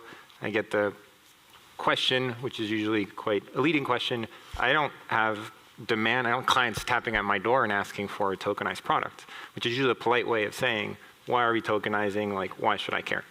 When we think of ETF, which I think is a very interesting analogy, we'd love to hear from you, but I doubt you had clients coming knocking at the door and saying, oh, can we create this product? Yet we know the demand that has happened since. So how do you think about innovation and balancing that with client demand? Where and when do you start seeing client demand? And I think, Will, you touched on early signs, so maybe we can start with you, of where there is existing demand. Yeah, so on the ETF point, so I wasn't there for the development of ETFs 20 years ago, but people that I work with, certainly my boss was. And no one at the time was like saying like, oh, I want an ETF, right? Like, it wasn't like they were knocking on the door saying, my mutual fund's not really working that well for me. Like, can you give me an ETF? Frankly, the spider just sat there for a long time after State Street acquired it from the American Stock Exchange and didn't really do much, right? And it just kind of took, maybe a decade before more and more people launched new products. People kind of figured out, wow, there's actually really something to like the entry of liquidity, also the standardization. A lot of people talk about the tax point, but I think the standardization point might be the biggest with ETFs, saying, hey, all I need is a brokerage account, and with no new paperwork, I can access any liquid asset class anywhere in the world. That's like a very powerful concept that I think people take for granted today that was just not necessarily true when the days when you had to kind of have direct mutual fund wholesaler relationships and things like that on different platforms. So we do see that kind of potential, like you see a similar trend here. And in terms of client demand that we're seeing, I mean, one is like stablecoin issuers themselves, right? You're seeing a lot more kind of growth of new stablecoin issuers in the space, white label firms and others, not just Circle and Tether, who are looking for reserve assets for stablecoins in kind of different formats. So that's certainly one. Extending on that, you're seeing a lot more stablecoin native businesses, so people who are doing treasury operations and stablecoins who are looking for yield-bearing or other diversifying assets above and beyond what they can get with stablecoins, which can't pay yield, and then maybe pay yield through rewards, and it's kind of unclear, and like, why not just buy a tokenized money market fund, right? So that's a second example that we're seeing. And then also there's a lot of people who are in DeFi who are looking for remain on-chain, be able to use their existing infrastructure, participate in DeFi, who are looking for other yield-bearing and diversifying assets. So that's the types of clients that we're seeing. It's not somebody who's sitting in their Fidelity or E-Trade brokerage account saying, well, I've got a S&P 500 ETF. Why don't I buy an S&P 500 token? Like, that's just not the customer journey that's going to happen in this space. The ETF works extremely, extremely well for somebody who's well served by a brokerage account. I don't think they care too much about trading at 2 in the morning. I think it's really about serving different use cases and different customers that you're otherwise not able to access. So I know I just gave a really long answer, but that was kind of... Kim, you want to? Yeah, killed the stream. I'm going to come back to the cash use case because I think that's where the use case for us is so clear. And I always like to relate the story of the mini budget crisis in the UK in September 2022, where we saw a huge dash for cash after an unfunded budget was announced. And what you saw was a huge pressure, a systemic pressure where the price of gilts was falling through the floor. And all of the LDI managers in the UK suddenly had to liquidate a ton of cash to post as collateral. Most of that cash was sitting in sterling-denominated money funds. What then happened? The money fund managers had to liquidate the gilts in their portfolio, selling them into a distressed market, causing more price dislocation, and the Bank of England eventually had to step in and stop the spiral. Now, if you'd had tokenized money fund units that could have been posted and received as collateral without forcing the money manager to sell the underlying securities in their portfolio, from a systemic perspective, you've got the regulators that are happy. From a market perspective, you've got the market that's not dislocated. And then from a money manager perspective, you've got a portfolio that keeps going. And from a user perspective, both the collateral pledger and receiver are receiving their collateral quickly, straight away. Those smart contracts would be programmed to move the collateral. So here is your perfect use case. And this is not a small use case. So the whole DeFi world obviously is a world that's expanding enormously. But the world of traditional collateral is a multi-trillion-dollar opportunity where money funds are not yet widely used as collateral for all sorts of reasons. But put a tokenized wrapper around them, and here's your perfect use case. So I don't think it's any accident that that's where we're seeing huge growth in this market. We have a perfect use case. We have a solution that suits money fund managers, collateral pledgers and receivers, regulators, central banks. I mean, it's such a perfect positive storm. So that's where this whole thing, in my opinion, is going to take shape. Oh, excellent. That's a bullish outlook. So I think those were both excellent examples. We really are seeing, I think, two newer things that are starting to happen. I think that last year was kind of the year of stablecoins, and I think there was a lot of interest in stablecoins, a lot of growth in stablecoins. But I think it's evolving beyond that now. We're calling it this universal liquidity layer. And this universal liquidity layer is much more interoperable. It's getting to a lot of what Kim just spoke about in terms of collateral. It's getting towards more optimized use of cash. It's getting towards multiple options and pathways as on and off ramps. It's getting towards a growing set of yield-bearing products, right? And it's really becoming this liquidity layer that is enabling everything to start to move on chain because the cash and the payment rails are there to now make it easy to buy other assets on chain. There you go. The liquidity had to come on chain. We almost needed this evolutionary step to get this layer working where liquidity. The financial system itself can start to optimize access, payment, utilization of assets on chain, the things that Cynthia was talking about earlier. So I think there's a lot of demand in this universal liquidity layer to really begin to plug these rails in. A lot of the announcements that Ian and the Ondo team were making earlier around what they're trying to enable with prime brokerage, what they're trying to enable with perps, that's all, I think, illustrative of this universal liquidity layer.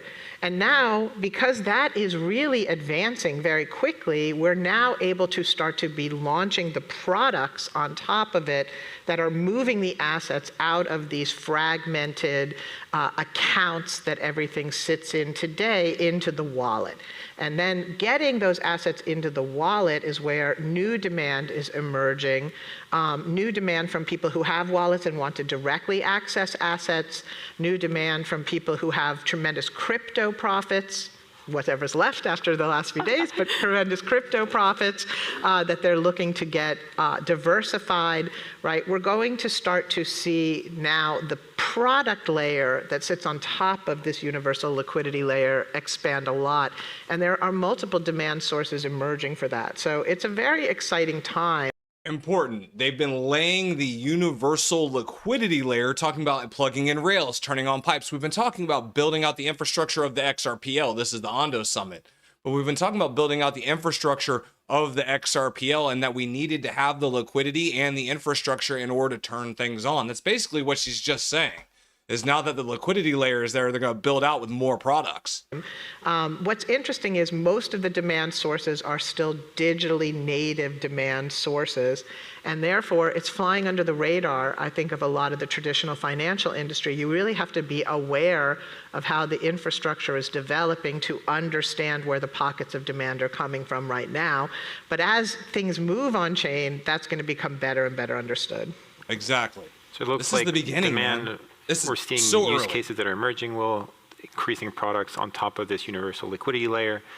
As we think a bit ahead of 2026, what would you like to see happen this year? What's feasible in your mind?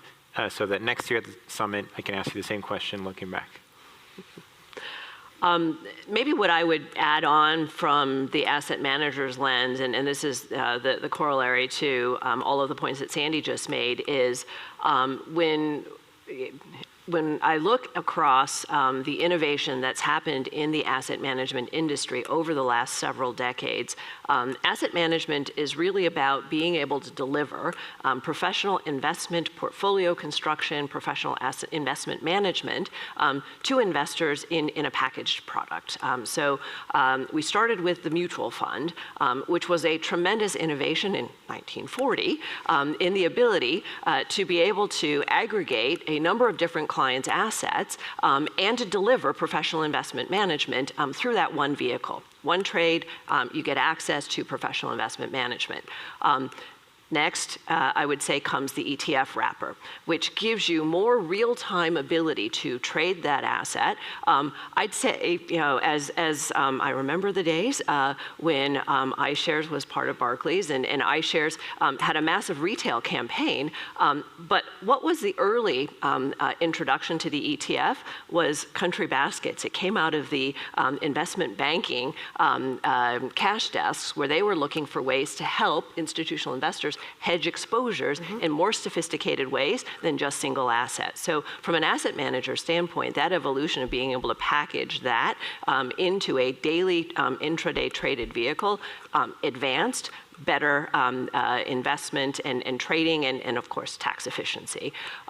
Then came managed accounts, which was another massive innovation in terms of the technology that it takes to be able to say, I can now manage hundreds of thousands, in fact millions of individual managed accounts, personalized somewhat based on the technology across many, many investors across the platform. So providing more individualized ability to deliver that professional investment. That next innovation that this now digital asset market, and now with liquidity rails facilitating the growth of this market, is going to now allow us to provide an on-chain vault structure. That's the next wrapper. We talk about the tokens. The vault is effectively a non-custodial wrapper that allows you to be able to deliver investment management at more hyper-personalized scale. And I know, Sandy, you love to talk about, right, the range, the widely expanded range of assets now that can be incorporated into these vault structures through digital assets. And so nobody's going to ask us for a vault of tokens.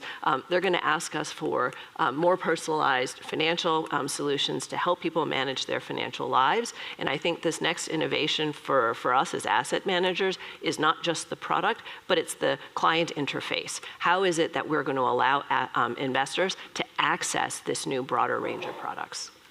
100%. And I think that, when you say what would we'd like to see happen, you see a lot of people nodding about that, so maybe that's something that we can look into, is what's going to be behind client interface with these products. Has existed in the past as a product, and how do I get it on chain, right? I think that this is the year that we're going to start to lose the differential between public and private product and be able to blend them in ways that have never been possible before. And I think that this is going to be the year that we start to move beyond US dollar into a far more diversified set of underlying products that are available in different underlying fiat currencies to really broaden out participation in the ecosystem, right? One of the great potentials of this technology is to bring countries that have had difficult time getting equal share of global capital dollars into their existing initiatives. I think this is the year that we really start to see very interesting models emerging that are bringing more countries into this ecosystem Wonder how and they're getting gonna capital to flow more exchange those fluidly currencies across so more easily. of the globe. I'll cover kind of a different topic. I mean, I think what's really interesting for me to see this year would be more stuff around digital identity and reliance in this space. And I don't mean like a kind of a government-led, like you have a digital identity now forever. I mean more like the ability to selectively share your information or have different financial institutions talk to each other in a more native way using some of what we see on chain as a way to kind of get to the promise of like no walled gardens in this space. Right now, if you're signing up with a new centralized crypto exchange, you're providing all your new information, then you want to go to Fidelity or WisdomTree, you're providing all your information there too.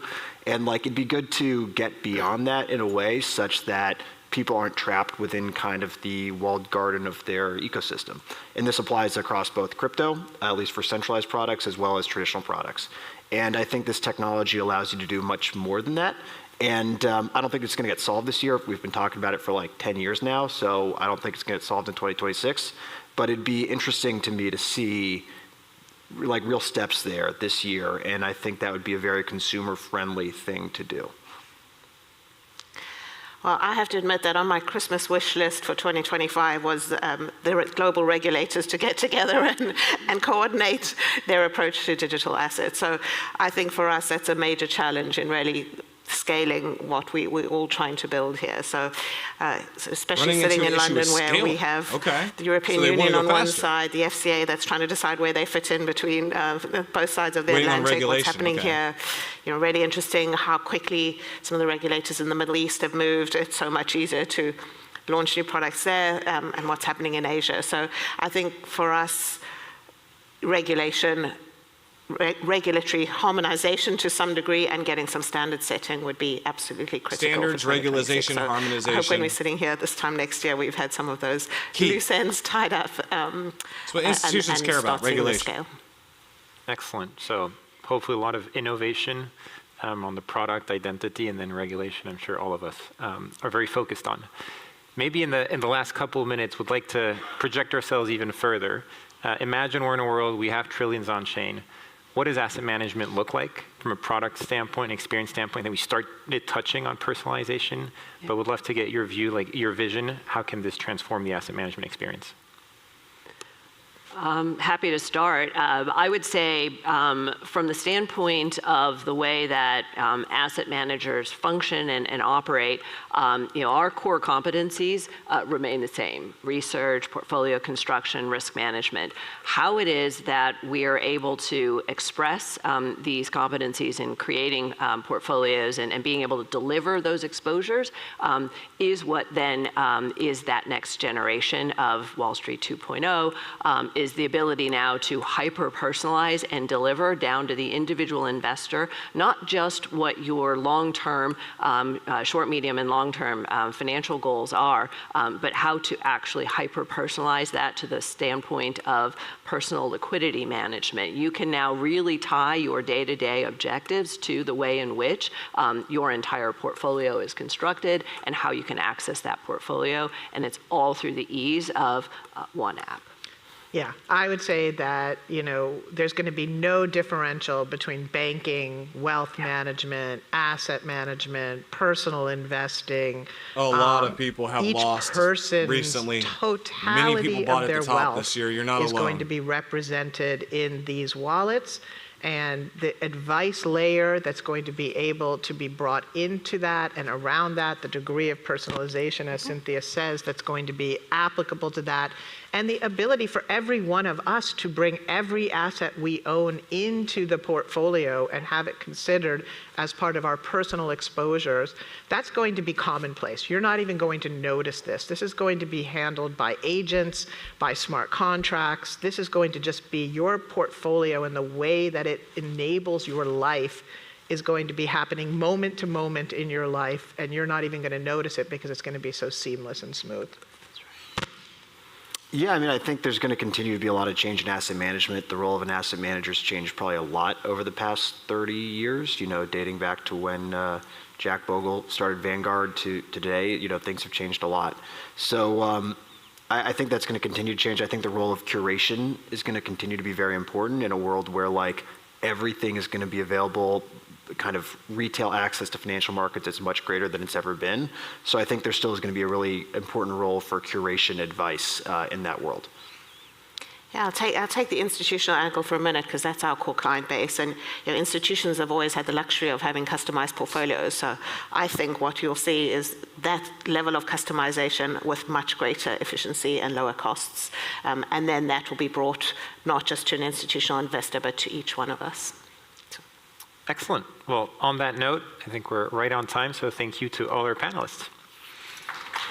All right, so it looks like the ETFs are going to go hard here in the near future. We're starting back. Turn this down just a little bit. Real quick while we're on a break, let's go ahead and take a look at prices. Holy, Ondo just pulled back massively. They are now down. Let's see here. I don't want to get rid of that. Now down to 28 cents. So again, run up during the stream and then a pull back to 28 cents. As well as, let's see what's going on with the rest of the market while we're on a break now. And again, it wasn't because of Ondo. It's because Bitcoin decided to take a dump. Bitcoin's down to 76,000. See what's happening here. Oh, they're back. Oh, no, they're not. They're still on break. They're not doing anything. Welcome back to the live desk at Ondo Summit. Yeah, I don't care about that. Let's take a little break. Let's check real quick, and then we'll go back to the live desk here and see what's going on with the rest of crypto and the markets today. Let's see. So far, is this updated? Let's refresh this. I don't know if this is updated. There we go. So far, Canton Network's up 7.5%. Ondo's up 1%. Hype's up 16%. As we just saw, Bitcoin was, I don't know why it's saying it's up 0.6% today. We were just looking over here. You can see that Bitcoin's now down to 76,000 and falling under EMA 9. Just hit oversold. Again, I'm not here to do technical analysis, but if you are new to the streams, if you're joining us live, while we are still on break from the summit, and I'll hop right back into it. We are here for the long view. We are about what our assets are going to be a year from now, 5 years from now, 10 years from now. Not necessarily day-to-day price, but we do follow day-to-day price and day-to-day news every single day, Monday through Saturday, so we can put ourselves in the best possible position to move forward. That being said, we will hop directly back into and it's Ondo. about AI agents running on the blockchain, and it's a lot about creators and others blurring whatever's money. Mm-hmm. But because we're in that transition, crypto still relies on FOMO and price and a lot of traders to use leverage to buy and get prices higher. October 10th wiped out a huge part of the system. A lot of market makers went out of business. The balance sheets of many crypto exchanges got crippled, and multi-million number of accounts got wiped out. So I think the industry really delevered on October 10th. Leverage is a dangerous thing. So what's it going to take for us to get back on track? What catalysts do you see that people maybe aren't paying attention to? When are we going to stop lagging global liquidity? Yeah, it's a great question because central banks are easing, should be good for crypto. Geopolitical uncertainty should be good for crypto. Dollar weakness or yen weakness should be good for crypto, but it hasn't been. And I think part of it is people have chosen other ways to express that view, especially a lot of retail traders. I think they're starting to use precious metals for that. And of course, as you know, retail traders like to use things with leverage, zero-day trading, etc.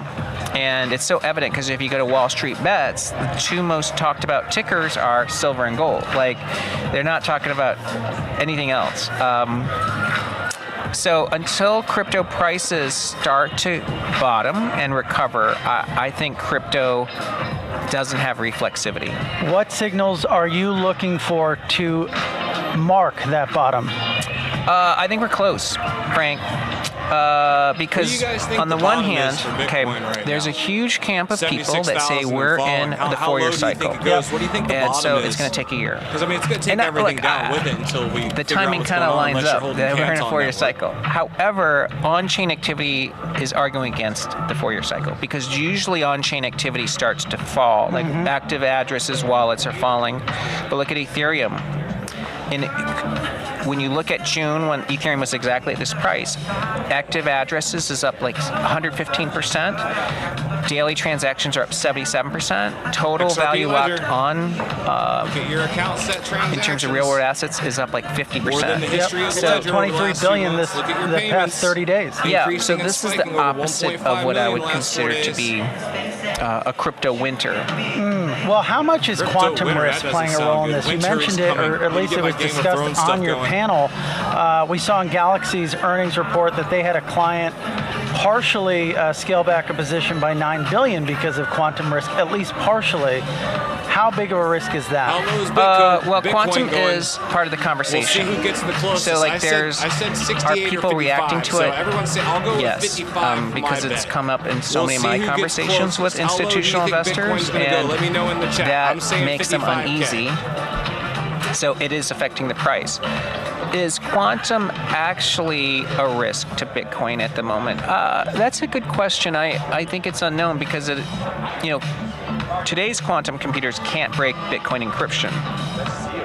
It's the anticipation of the progress of quantum that will allow them to break the encryption, especially on a lot of the legacy Bitcoin wallets. I think the other blockchains are okay because Ethereum upgrades every 6 months, so you can make quantum resistant the blockchain and There we go. How's that? Is that better? I'll just tune it lower for now while I'm doing this. address it sort of specifically, and then once people believe quantum resistance is feasible, like some implementation plan, then it won't really hurt Bitcoin. Okay, let's shift focus to Ethereum. How powerful, how secure is its moat from an institutional perspective? Ethereum is really the largest smart contract blockchain. And so the Lindy effect says, look, Solana is actually good, but it's much, much smaller. And as you know, Wall Street may try to work with other blockchains, that suit Wall Street's sort of focus. But at the end of the day, if we think about this decentralized computing, smart contracts, recording, everything, AI. Yeah, 2185 looks like the last low. If it falls below that, it could drop all the way to 1300. So yeah, ETH's getting scary too. If it falls below 2100, ETH is in trouble. Not financial advice. Yeah. Well, it's had 100% uptime, which means it's actually proven to be really reliable. I have no info on that one. Otherwise, I'd give it to you. To Ethereum, it is getting close to that critical support. That 2150 area is critical for ETH. But the VHS analogy is interesting, but that I think is more analogous to like traditional finance. That Wall Street is probably VHS. I think that's right. So that kind of makes me think of something you talked about on stage, which is the extent to which at the upper echelons, the top brass of these banks, they don't necessarily have the same buy-in as the folks down here at Lincoln Center. Is that an opportunity? Because a lot of people are maybe thinking we're not so early if we're having events like this with folks from the likes of JP Morgan and Morgan Stanley, but the top brass maybe still is that opportunity zone. Yeah, that's true. This is early days. I kind of mentioned it, reminded me of mobile. Like mobile wasn't really mainstream until Apple made the world take it seriously. Up until that point, cellular was kind of an industry that many thought wouldn't survive long distance and local phone companies one day deciding to eradicate it. And I think that's how people view crypto. Or one day Wall Street will wipe it off the face of the earth. And I think many people believe that. But if that view is not correct, then there's still a lot of upside in crypto. Well said, and we shall see. Tom Lee from Fundstrat, Frank, thanks for joining us. you. Good seeing you. All right. We've got a few more sessions today, obviously. We've got a break going on, and we're going to be continuing some live interviews. We just had Tom Lee at Fundstrat, and now we are welcoming Peter Tuchman from the New York Stock Exchange, also known as the Einstein of Wall Street, joining us. Peter, I'm glad that you're able to take time This looks out of fun. the This trading guy day looks to join fun. us here at You Lincoln asked me to Center. come and I show up. Thanks That's for what joining I us. do. My pleasure. My So, pleasure. what's someone like you who is kind of a fixture at the floor, what we call a designated market maker? I'm not. I'm a Oh, trader. you're not. I'm not You're a just a designated trader. market. Yeah, I'm a trader. Perfect. So, someone like you being here, walk us through that juxtaposition. Well, I mean, look, this is another part of my life. You know, I mean, I've been a trader on the floor for 41 years, so I'm probably the longest standing trader still to this day. And what differentiates me from a market makers are the specialists. We used to call them specialists. They're the ones who put the buyers and sellers together. I represent a hedge fund. I trade the S&P 500.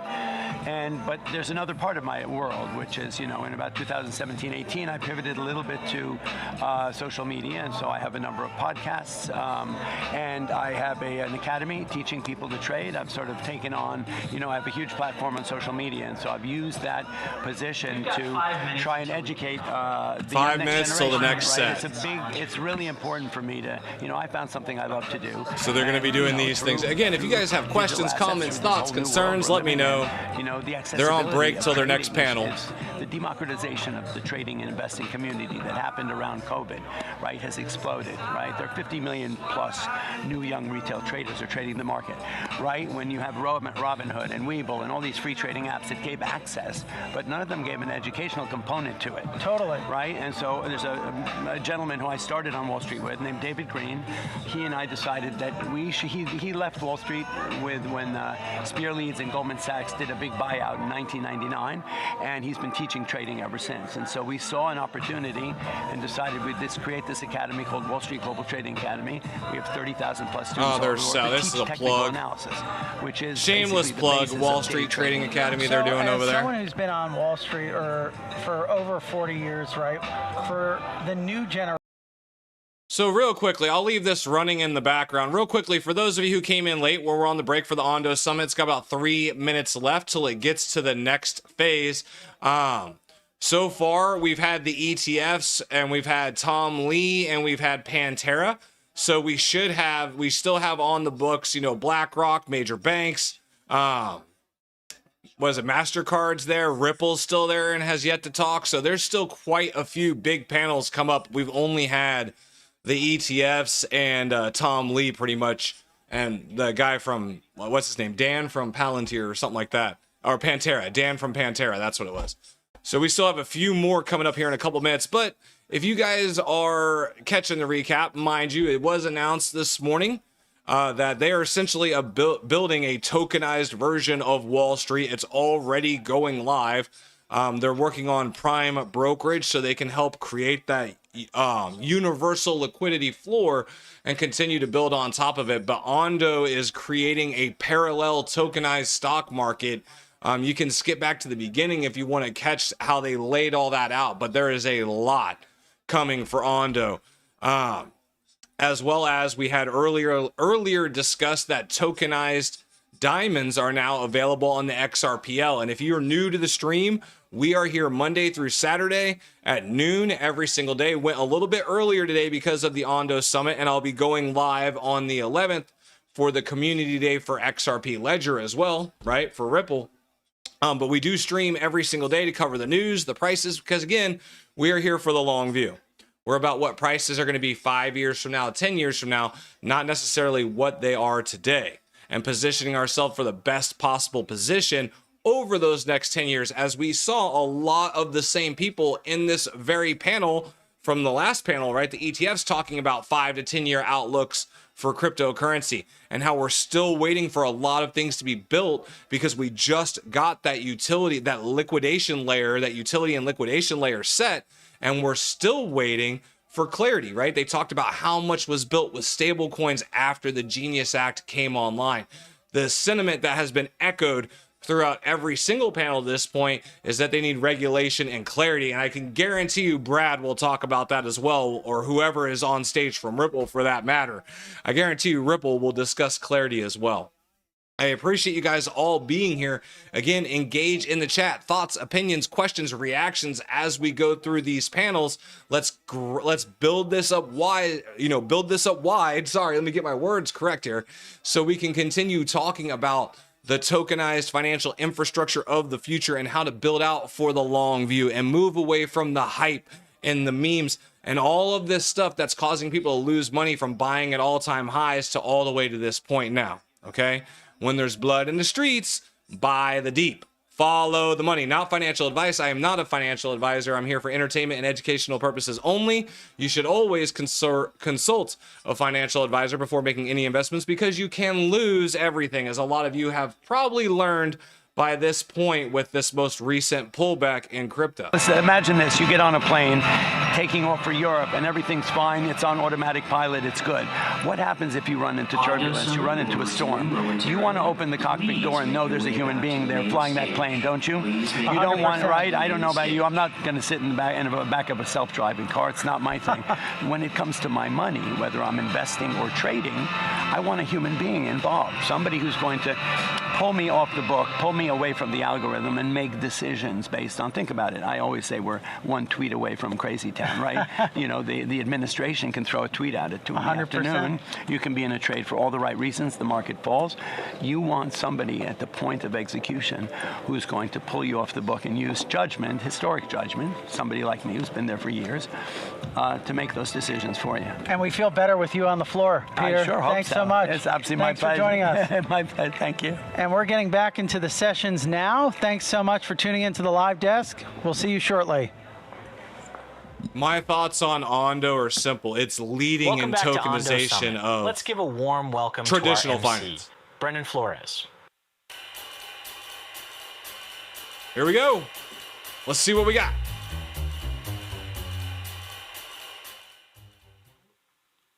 I hope everyone watching on the live stream enjoyed the discussions and that everyone here had a few minutes to network on this wonderful, warm day. Our next session is entitled Bringing Stocks on Chains to Billions, focused on how we can scale on-chain finance. To discuss this and more, please welcome to the stage Ondo's own Ian DeBode, along with the CEO and founder of Consensus, chairman of SharpLink, and co-founder of Ethereum, Joe Lubin. Remember, Consensus is working with Swift for a ledger as well.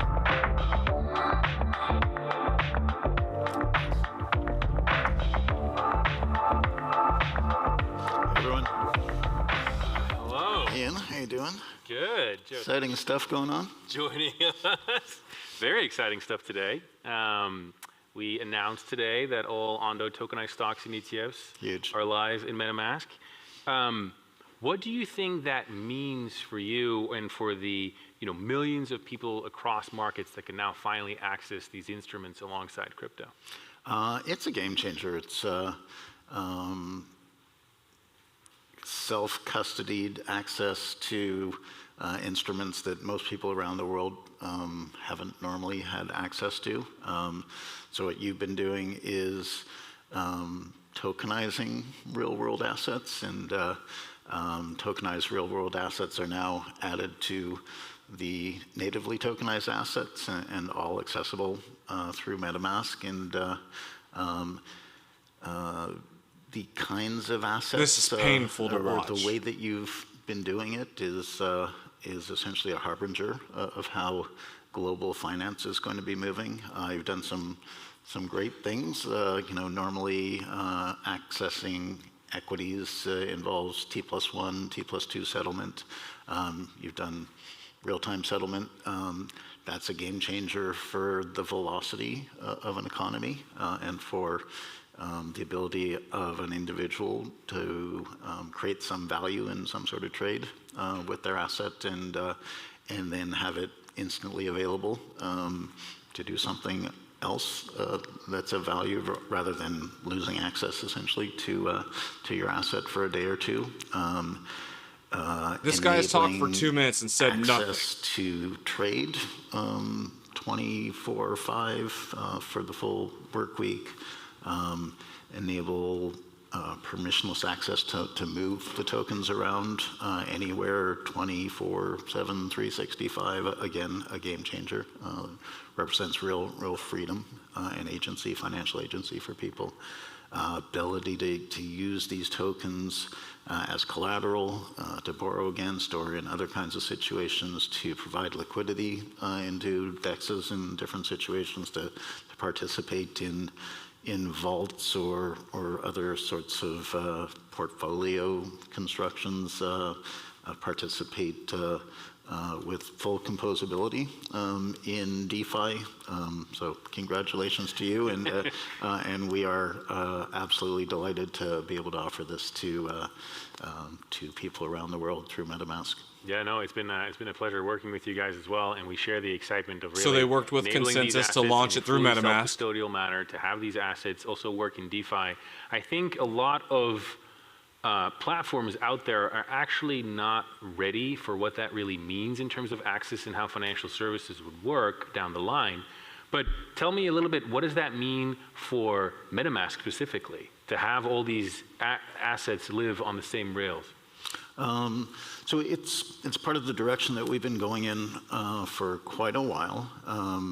Again, it's about empowering users and communities to have permissionless access to and control over their own assets. I don't know about you, but I've walked into a bank and I've been denied access to my money at times when I asked for maybe more than $3,000. It was a few years ago. Maybe they've gotten a little better, and $3,000 isn't what it used to be.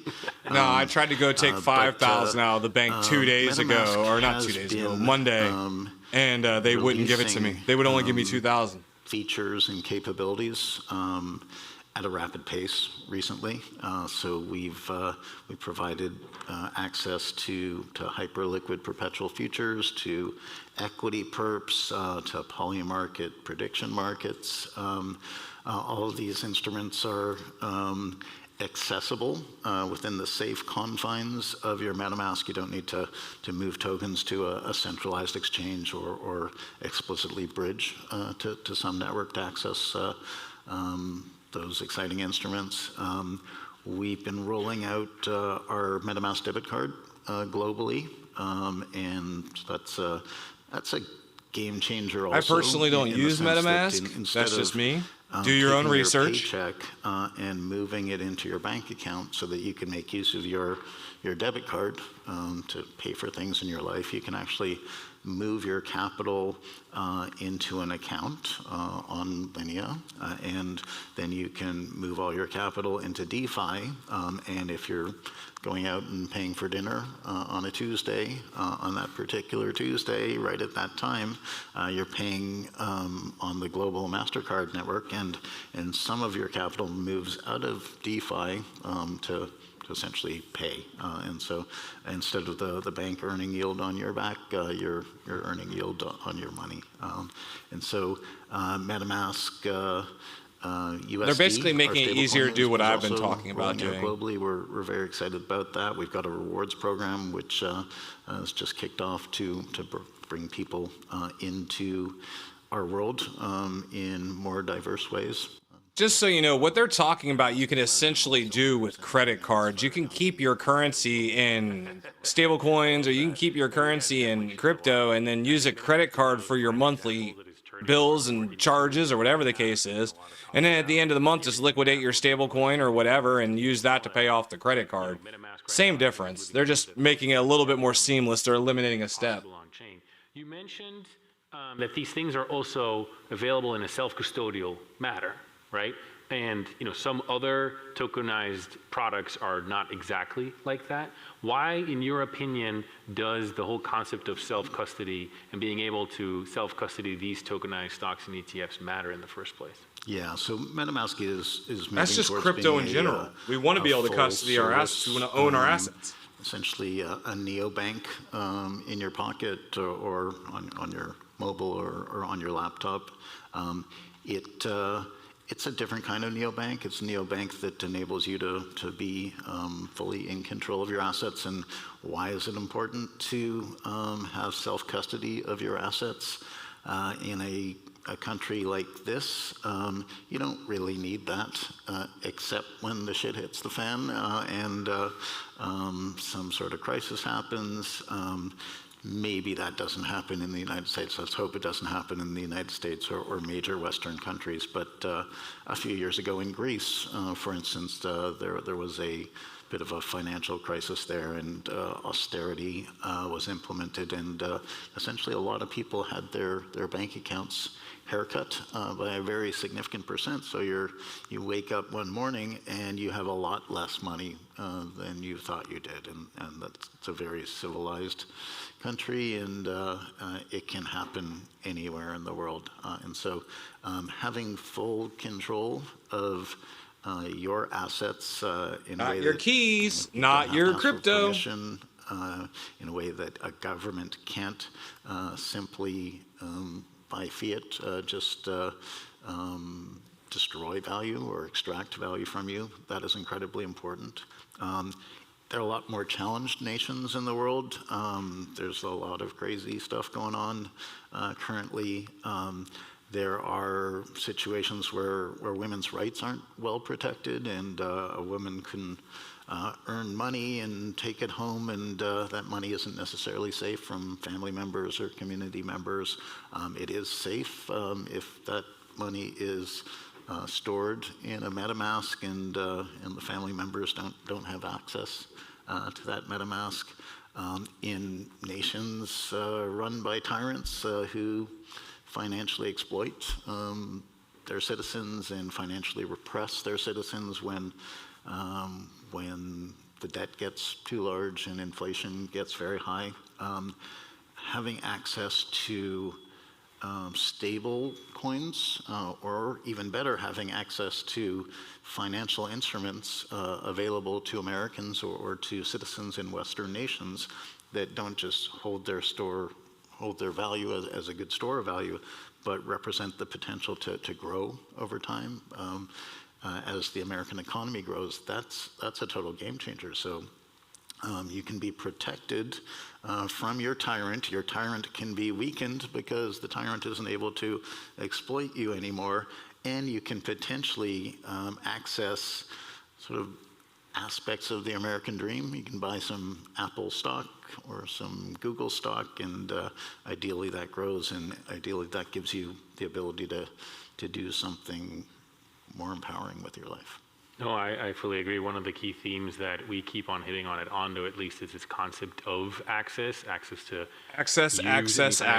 They're spreading access. Wherever you I'm gonna want go grab a drink real quick. I ran out. I'll be back in 30 these seconds. Assets in a self-custodial fashion, in a permissionless fashion, and being to hold them in a self-custodial wallet, I would argue is quite frankly the only real way to guarantee that level of access that we aspire to get. It's the ultimate game changer. We're either moving into a bit of a prison planet kind of situation, or via decentralization, real economic, social, political, financial agency for people on these decentralized rails, plus AI, so that you can level yourself up on anything in real time and have essentially cognitive superpowers available to you. I think we're going to take the positive road. I'm an optimist, and I think we're laying the foundations for a pretty exciting future.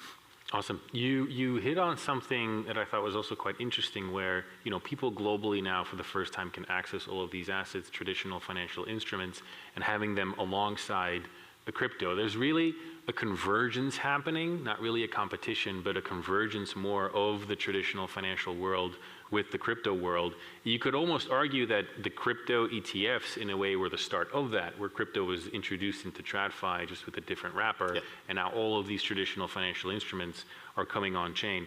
How do you think that with all of these assets increasingly on one platform, how does that change how people think about portfolios, and does that blur the lines between crypto investors and traditional investors? Absolutely, let's hope so. So we're coming out of an era under the Biden administration and Chair Gensler's gaslighting and attempting to thwart our industry at every turn, where it was pretty dire for our ecosystem. So America was trying to kill us, and we made it through. We had a change of administration. We had stable coins already starting to look really promising. We had the ETF approval. I'm not sure who made the phone call to Chair Gensler to make that happen, but thank you, whoever that was. Maybe the person's in this room, who knows? Could be. Then we had the Genius Act, making stables legal and exciting. And that essentially caused a bit of an earthquake in the financial industry. So banks started to panic. They started to be concerned that maybe they'll lose their deposit base. I don't think that's true. Nick Carter on his podcast shared some data that bank deposits really rise and fall in correlation to the liquidity in the U.S. or the global economy. It's probably much less likely to be affected by stables. My guess is that stables will be a certain form of money. Bank deposit tokens will be a different form of money. There will be other forms of money, and they'll probably rise and fall with global liquidity. And so we've been in this era where TradFi has found itself now onboarding to DeFi. The digital asset treasury companies were an interesting part of that. I'm very optimistic about certain digital asset treasury companies. I think many others were way too premature, but they're going to be an important construct going forward. As many banks around the world were panicking, Sibos picked up on that, Swift picked up on that, and we ended up entering into discussions about how Swift can offer something that can be a sort of next generation embracing of blockchain and make things easier for financial institutions, for banks around the world to adopt the technology. It's probably not the case that banks will need to custody the assets of their customers in order to survive and thrive. And so there are lots of good ideas around that. But at Sibos in Frankfurt, Javier Perez-Tasso, the CEO of Swift, announced that the consensus would be helping Swift to build Swift Ledger. It was a prototype that we've been building. It's the first phase of a multi-phase project. And that was received really well. It was received as a bit of a revelation where previously it was verboten for TradFi and DeFi to talk to one another. Of course, it happened in many different ways, but many people frowned on it. And the sentiment at Sibos shifted. I think there's a collective sigh of relief and excitement that now we have all been given. Yeah, I have no information on USOR. I think $5 by 2030 is realistic. That'd be a hell of a return if you bought it sub 20 cents on Ondo. That'd be a hell of a return. 10 years of innovation in stuff in our space, I believe. Sorry, wrong button. And make that available.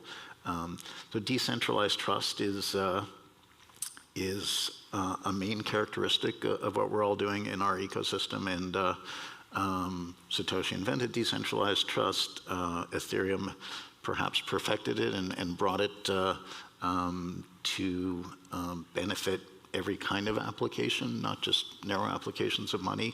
And if we can bring decentralized trust to TradFi in a world that is losing trust in centralized institutions, we are. TradFi and DeFi just finance together, and it'll make for much sounder foundations for the economy.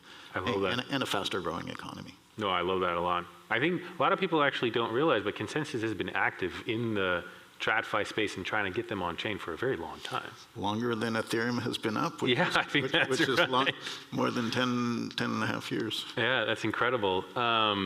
Transparency, yes. We know they're so transparent. Last question for you. Looking ahead, as tokenization scales more, as more use cases come online, as you're working with the TradFis, what does success for MetaMask look like over the next, call it, 12 to 24 months, and how does something like Ondo fit into that? Yeah, so MetaMask started life as a digital authority tool, enabling you to sign transactions and messages so that you can participate on Web3, on decentralized protocols. It has evolved to be a fully featured wallet, adding portfolio management tooling, all the different kinds of capabilities that I described before.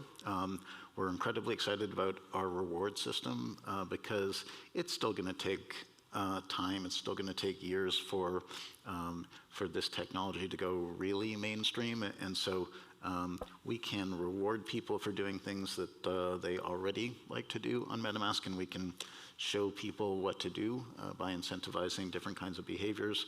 We represent the largest distribution in the space, and so many protocols come to us to soon use our reward system so that we can incentivize our users, reward our users to do new valuable things. And so this guy says a lot without saying anything. I don't like it. A new kind of neobank that you fully own and are in control of. And there's a ClaudeBot, Mortbot moment right now, which is, I think, part of the evolution of this idea of the development of a personal operating system. Right. So MetaMask is rapidly evolving to become your personal money operating system, and MetaMask represents the future of finance, essentially. It's going to be open, it's going to be largely permissionless, it's going to be global, and it's going to accelerate in 2026. Very cool. I'm very happy. Timed it perfectly. I know, you've timed it perfectly. I'm very happy that part of the vision, though, does include self-custodial stocks and ETFs. So absolutely. I'm very excited for that. Joe, thank you very much, and that's a wrap. Yay! All right, please, what's next? Please, someone more entertaining than Joe. Welcome back. We just for the heard love from of God. Joe Lubin, CEO of Consensus, the firm behind the world's largest wallet, MetaMask, talk about how they're building a personal money operating literally system. Watching the stream die. Stablecoins created an earthquake I about took it that off. has shaken banks to their core over losing on their deposit business, which is great timing because we have banks joining us on stage next, folks. Thanks. From Citi, JP Morgan, Swift, and BNY Mellon. This will be good. We'll hear how TradFi is onboarding into DeFi. Thank you and enjoy. Do you know how you tell if a banker's lying? His lips will be moving.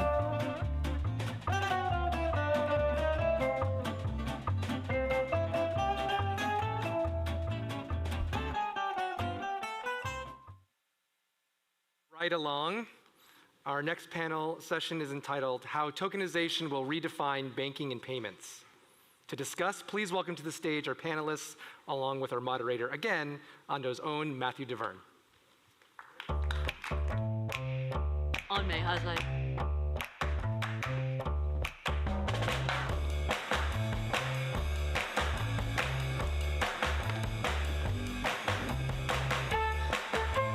This will be a good panel. Hopefully we get some good info here. This should be good.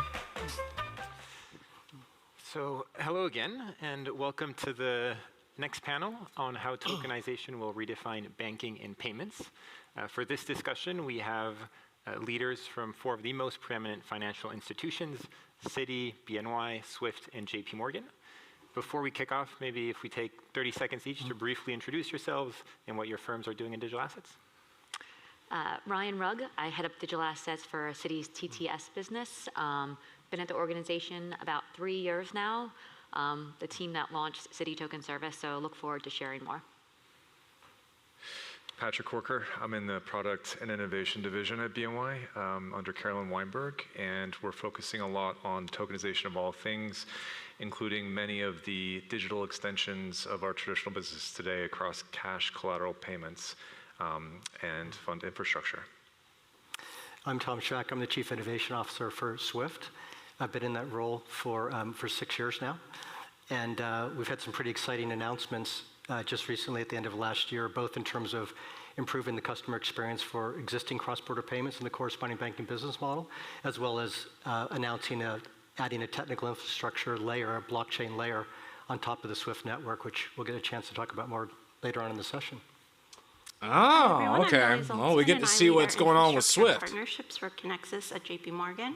Connexus is JP Morgan's blockchain business unit. We've been exploring this space for about a decade, and we do everything from asset tokenization, providing external tokenization services, blockchain-based payments through blockchain deposit accounts, and of course, JPM Coin. Excellent. So to kick us off, I want to take us back 1 year. Last year at this same summit, there was lots of momentum in digital assets. There was lots of discussion of 2025 being the inflection year, the pivotal year for adoption for TradFi. So we'd love to hear, has 2025 been an inflection point for institutional adoption, and if so, how? Yeah, when we were prepping for this, it made me think back to a year ago when we were here and we were talking about how we were onboarding clients, we were processing multi-million-dollar transactions, to kind of looking back and reflect upon where we are. And this year we're now processing billions. We now have a multitude higher magnitude of clients on the platform. We've announced integrations with our solution 24/7 USD clearing to truly provide that multi-bank solution to our clients. We announced collaborations with Coinbase to be able to do stables. So I think that it really was a inflection point for us, and now we're starting to see scalability and adoption across the platform. I would completely agree with that. I think it was very important for the industry as a whole. BNY has been in this space for some time vis-a-vis its custody platform. We were the first GSIB to offer digital asset custody. But then extending that out into other areas has been a matter of quite a bit of investment over time. And admittedly, we've been a little quiet on the announcement front, but nonetheless building expeditiously to meet what I see as a market that is full force coming into digital assets, and particularly tokenization.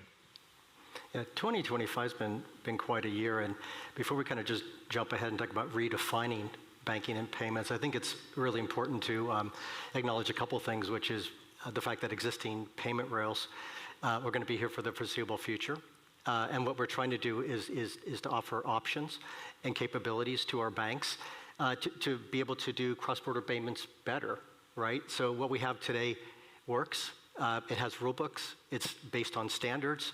It moves trillions of dollars every day. So really, everybody would quickly agree that we're going to be in a kind of a multi-chain, Hang on a second. Is this dude really sitting here trying to say that we're not going to change anything because it works? Man, SWIFT is so outdated, dude. Multi-ledger world for the foreseeable future, right? So what we're building on is experience and trust.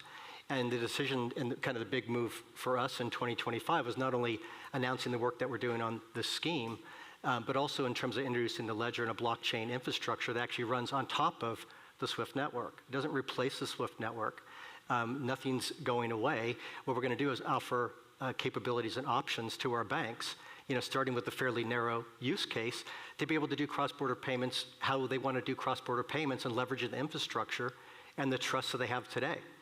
And so this whole idea of kind of breaking down the barriers and making it easy, as new digital assets come online, whether they're a stable coin, whether they're a tokenized deposit, and other parts of the world outside of the US CBDCs, offering that capability to be able to not only extend into new asset types and new forms of value, but the new settlement locations is exactly the right way to go. And so we're really excited about options that we could offer, but we're also very realistic about how the world runs today. And we don't have this view that we're in a parallel universe and you're somehow going to come in on a Monday, flip the switch, and everything's going to be new. Some people think that. We're not in that camp, and that's not what we're seeing as evidence in the marketplace. And we are seeing, I think in 2025, a really serious attempt to kind of step into how institutions operate today. Straight up attack the flip the switch narrative, which is good. I mean, there is no flip the switch narrative, but... I think for JP Morgan, 2025 was maybe a year where we got to reap some of the investments we've been making earlier on as the industry mindset shifted. A lot of what we build is ultimately meant for network use, network adoption. She sounds very nervous to be there. In 2025 were our peers coming to the table, some of our larger clients coming to the table, and also the ability to expand out some of our know-how beyond sort of a single ecosystem and reach out, integrate with public blockchain. And I think that mindset shift is going to bear further fruit in the years to come. Excellent. So it looks there's been pieces around the utility and early adoption. And then there's continued experimentation and bridging a bit between TradFi and on-chain, which is obviously core to the Ondo vision. Maybe if we start looking forward, one of the pieces also that's been significantly growing over the past year is moving from pilots to at-scale applications. We touched on a few. That being said, a lot of the on-chain activity remains retail. I think, Tom, you said in our discussion as we were preparing, $50 is not $50 million. And so as you think of institutional adoption, what are the primary unlocks, whether technology, regulatory, product market fit? I'm sure there's a bit of all of the above. So we'd love to hear to you, in particular as you think of next year, what are the one or two unlocks that we truly need to address as an industry? I think one of the things that, was a core to our design was making it fully integrated into our traditional systems. So the way that we view City Token Service is it's just a drop-down box, and that we completely obfuscate all the complexity for day one for our clients. They don't have to host a node, they don't have to have a wallet, they don't have to manage the keys, all the operations around it. We do for them. They don't actually, it's covered under their MSA from an account standpoint also. Because one of the feedbacks that we got from our clients was they have hundreds, if not thousands of accounts across these multitude of banks across the globe. And they don't want additional operation. They want to really streamline that. Right, so being streamline able to, service. If a client wants to wants to do a transaction on Saturday morning from New York to Singapore, literally we'll mint it in New York, we'll send it to Singapore, and we'll burn it. And it's also cash for cash in their account. And that was by design also. Again, meeting our institutional clients where they are, where their treasury ERP systems, a lot of them can't even handle real time, let alone account for tokens. So I think that, if you think about technology over time and some of the technologies that were adopted versus not, you think of like the story between the BlackBerry and the iPhone. Like, why was the BlackBerry not widely adopted? It wasn't super intuitive and easy to use and seamless. So kind of taking that into our core design when we're doing it. Literally, we just talked about that earlier in the stream, the BlackBerry versus iPhone and adoption. It will solve some pain points to create that 24/7, 365, but clients may not always want to use it. So the fully integrated into their systems, we thought was really important, where they didn't have to have a standalone kind of system for it. I think that's very well said, and tying it back to some of Tom's earlier comments, these things do take time, and they take time for a number of reasons, not least of which is to obfuscate away some of the complexity for our customers, which is important for institutional adoption. It's largely where we're focused, given our remit as much of the financial plumbing of the existing ecosystem. For us to say that the technology itself is capable of something is demonstrably true, and now what banks have done writ large, and BMY is an example of that, have funded things, they've staffed things, they are building things, but then to radiate outwards to the rest of the ecosystem and create standards for this technology that everyone can participate in is where a lot of us are spending time today. Right. We need standards, we need clarity. A couple really important unlocks here, because on one hand, we see the demand for digital money, right? 300 billion of value sitting on chain with stable coins. But we still don't have clarity, for example, from regulators, and that being kind of harmonized across different parts of the world, that's going to be an acceptable asset, again, at scale. $50 is not $50 million. And so is a stablecoin going to be acceptable? When today, the standard practice everywhere in the world is to settle these institutional payments in central bank money. A stablecoin is not central bank money. Okay. Right? I'm not saying they're bad. I'm not saying they're not useful in some corridors. But again, if we keep the institutional lens on that, that still needs to get worked out. What exactly are we going to use for the asset for settlement that fully extinguishes the liability that came along with the payment that's being requested cross-border? It's in some ways it's kind of subtle, but it's really important. The other one that I'm optimistic about, but there's still work to do, is how do we actually, and what do we do when we say we're going to settle Swift is running scared, man. On chain? Because we know that privacy is table stakes in institutional finance, right? You're not just going to publish Bank A and Bank B did this amount at this time on a public blockchain. with PII information. That's not happening, right? So privacy matters. Right. Okay. Canton network privacy. Open shared public infrastructure like the network, the internet, like we see what's being built in Ethereum, for example, it's irresistible. Right? We're going to get there. The question is, how are we going to get there? We're not going to do it on day one. We don't have to get there on day one. We can kind of start small and prove the value. But again, if we really want to get to scale, and we want to do that on a global basis and harmonize, what settlement looks like, these things need to get worked out. And there's really good conversations happening to do that. It's just not going to happen today or tomorrow. But I think we are going to get there over time. You're going to get left behind. I think for me, one of the greatest unlocks would be having the truly composable ecosystem that has long been the promise of this technology. And I think where there's a little bit of a footfall when we talk about TradFi use cases, especially, recent announcements about, one group can announce they're tokenizing equities and another announces they're, tokenizing cash, et cetera. And each of these are analyzed kind of independently. And people ask, well, what's the value add of just a tokenized equity or just tokenized cash? The conversation should actually be if you had an ecosystem that worked in a truly composable manner, what does that mean for these institutions that have both access to cash and equities? What does that mean for the way data moves with value? What does that mean for reconciliation and operational cost? I don't think we're having these kinds of conversations holistically enough, in part because I don't think a lot of people are actually looking at the whole ecosystem, but that's kind of a big passion of mine, so I do really feel strongly about that. Matthew, can I build on that? Because I think you hit it right on the head. The composability is probably the single most important innovation that comes out of blockchains. And that leads to interoperability, that leads to a way to have a shared rule book, that leads to a way to develop standards.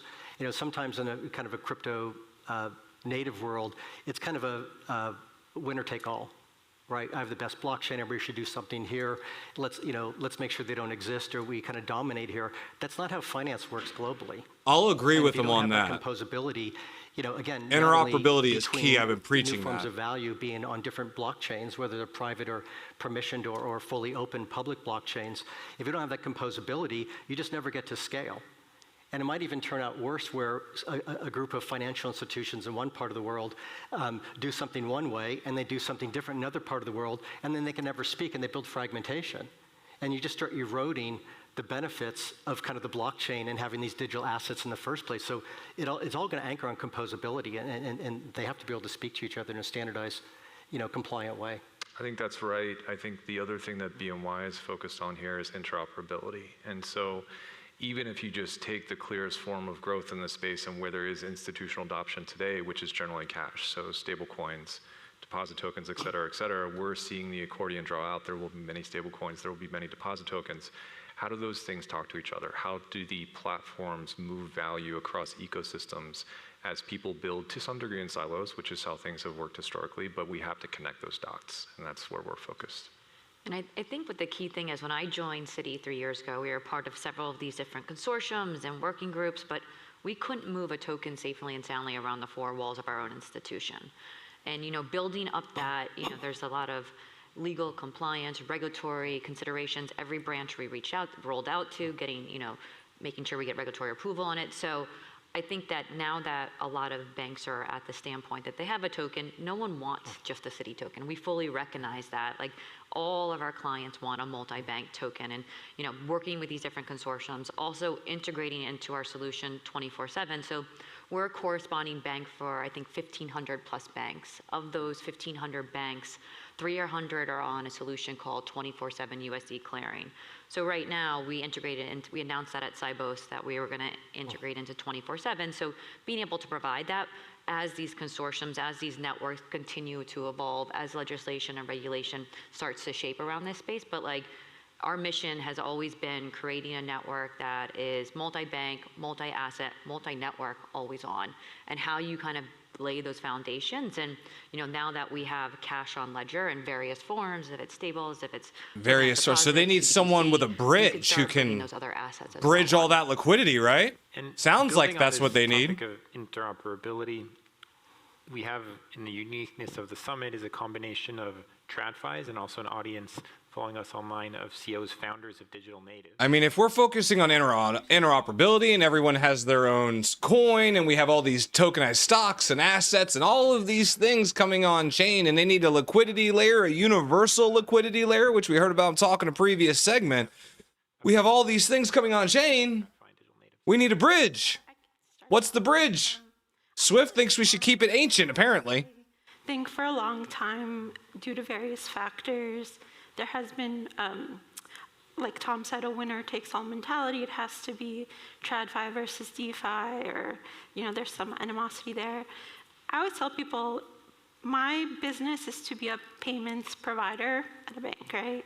And it always surprises people when I tell them, JP Morgan, it as a payments business services all of JP Morgan's other competitors and other businesses, right? So markets, competitors, broker dealers. We are known as the bank to other international banks. We're a very large US dollar clearer. It is part of our business to understand where our clients want to do payments business. Real quickly, I'm pausing this while she's talking, since we're talking about JP Morgan. Don't forget, they have their JP Morgan, JPM coin is on Canton Network, and they've also partnered with, G Treasury for some of their payment processes as well. So heavily involved with JP Morgan, heavily involved with both Ondo, Canton Network, and XRP. And support those ecosystems as long as they're safe, sound, and legal, right? And so for me, I kind of alluded to this in my last answer, I really feel we've come to a point where we can really double down and build those bridges. My goal is to have a good product that allows our clients to pay for assets that are moving the most efficiently. And if efficiently means 24/7, or if it means moving it programmatically, which is a huge value proposition we haven't really touched on, that is what I want my payments product to do, and I want it to do it relative to an asset that my client wants. And so, yeah, I think, we are looking at this with a very collaborative mindset, not just across TradFi, but across different ecosystems. Interoperability. I think is very similarly situated. I think it starts with first principles, which is success is not mutually exclusive. And if you believe in the tokenization of all things as we do over some period of time, there's going to be plenty of room for BNY to do great things for their customer and partners, as well as crypto native firms that have built something innovative and compelling to either partner with us or the ecosystem. I think our goal is to power the platform, power the ecosystem. And in many ways, we are customers, but we are also partners. We're advisors, we're thought sharers, and in some ways, we do support some of the infrastructure, as mentioned earlier, for the traditional ecosystem. So. Yeah, having been in this space for a decade now, which I think sounds crazy, and seen various strategies. The one that, if it was, my R3 days working at a fintech startup to working for a global system integrator to now working at Citi, it has to be a combination of build, buy, partner. You have to be willing to, invest in the infrastructure, build some of it out, but also partner. Like I mentioned our Coinbase collaboration, there's a lot of great companies out there to invest in, as well as invest. And we've invested in Finality, we've invested in BVNK, and we'll continue to invest in these networks. So I think that is a true collaboration. Like Nelly hit it also, a lot of these different fintechs out here are our clients, and we're servicing them across a multitude of different businesses and partner to help them really develop and scale their business and also integrate into our traditional businesses. So I think it's a true partnership across the ecosystem, but I think that, some of those misnomers out there about either or, it's much more of a collaborative approach. And, we have conversations daily, if not hourly, with a lot of these fintechs here today. I love to attend collaborative like effort. Right? And I don't use the traditional word anymore. It's just finance, right? It's like I don't know how we got this. I think somebody on crypto Twitter came up with this traditional finance thing, and it just stuck. But it's just finance. It's actually how things work today. There's nothing wrong with that. And in a lot of ways, there's a lot of things that work really well. But I love events like this. And I'll listen to a fintech or somebody who's coming from crypto native, and now their target is to go after regulated financial institutions. And my question for them is very simple. How are you not on the SWIFT network? You just said your stated goal is to get to every regulated financial institution in the world. Well, guess what? There's a way to do that. and it's faster than you think, and it's cheaper than you think, and it probably is much more beneficial than you think. And it doesn't mean you have to change your business model, but if you really want the distribution, you want connectivity to all the regulated financials, in fairness, the banks, the market infrastructures, how could you not be on SWIFT? In fairness, the market was going down since Friday or since before, like the last 3 months. So we can't say that the summit's taken it down. We project ourselves 5-10 years from now, and maybe briefly give a sense for each of you, what is the most transformative application you're looking towards as it relates to tokenization for each of your businesses? I'll start. So I think that now that we have cash on ledger and it's pretty established, and you're starting to see it scale. We talked about, we opened kind of where we are in 25 versus where we are now, processing millions versus processing billions. I think the next evolution is really that multi-asset, right? That we've talked about DDP and atomic settlement for ages, right? But I think back 10 years ago when I was at R3 and we're tokenizing bonds and equities, we were always going back to TradFi rails to settle. It was still like inefficient. And now that we have that cash leg on ledger, I think we're going to see more. You see more and more asset managers announcing different, funds out there, tokenized money market funds, CP. I think we're going to continue to see that. So I think in a year from now, when we're back here, we'll be talking about, the realization of that and starting to scale. I think that's very well said. I mean, I think right now I wouldn't point to a specific product or product primitive. I would say it's about the promise versus the reality. And so 26 is a very much rubber meet the road year for many of us who've invested in this space and said we want to do this within the context of financial services institutions, which is a choice. And we're working with many of the people in this room and others to say, okay, what are the right pieces of technology, whether we build them ourselves or whether we partner with others to achieve that scale. And it's a very metrics-oriented conversation. And I think we'll get there, but I think having achieved any piece of that will be critical. Yeah, I would just build on that. I mean, I think it's all about scale, right? You can start whatever initiative you want, and you can do POCs, and you can do what I call onesies and twosies. But if you can't get to scale, then it's kind of not worth it. And to actually complicate things more, we're not far off from algorithms making decisions that humans make, whether that's liquidity, whether that's a scary proposition, management, whether that's risk decisions or even payment decisions. We're not very far off from that.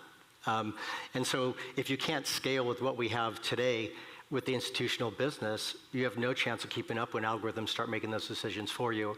And in my view, we're not too far off from that, and there's still some other things that need to be. He does seem a little smug to make that possible. I guess, I agree with everything that's been said. Maybe just to add, as we do look for scale, and we've talked about the importance of composability, as we focus on what the cash leg of that looks like and what is most interoperable, I think something we don't discuss enough, which I think will really come to a head this year and next year, is how do we find scale in tokenized cash without challenging or straining certain core principles around the availability of liquidity and credit in our system, which is a discussion we'll have to be having this year as these projects grow. And I think the other development where we probably need more dialogue as we ramp up the use of various infrastructures is how do we continue to evolve the security of blockchain infrastructure, especially with the advancements in quantum and AI on our feet. Excellent. Well, on that note, thank you very much to all our panelists, and have a great rest of the day. Thank you. Thank you. Welcome back. Welcome back to the live desk. We just finished up a session with executives from Citigroup. Okay, so real quick, while they are on a break, let me turn this down. I'll keep listening to it in the background, make sure we don't miss the next panel real quick, but the price has been dropping for everything. It looks like that's Ethereum down to 2208. Let's take a look at Bitcoin. Bitcoin down to 75,000 and below 75,000. Again, we were calling out earlier, how far do we think Bitcoin will fall? Will it fall to 68,000? Will it fall to 55,000? Does anyone think it'll fall to 20 or 30,000? Let me know in the chat. That's what's driving this crypto pullback right now, is how low is it going to go? How low will Bitcoin go? The rest of the market is down right now. Even Canton coin has fallen for the first time in a while. Everything's getting wrecked right now.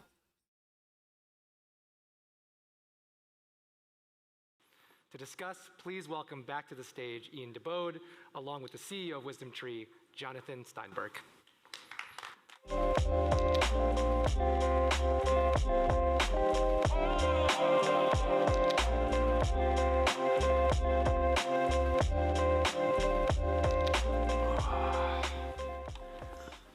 Jono, thank you very much for joining us here today. Thank you for having me. Of course. So, Wisdom Tree is one of the few asset managers that didn't just talk the talk, but you really walk the walk, right? You have tokenized funds, you launched Wisdom Tree Connect, and recently you even expanded to a chain like Solana with all of your tokenized funds. So when you look at the industry today, do you feel like tokenization is still at the experimental stage, or are we starting to hit more of a mainstream and a full rewrite of financial markets? It's still early days, but it's not an experiment. Now, we have conviction, so we believe eventually everything will go on chain.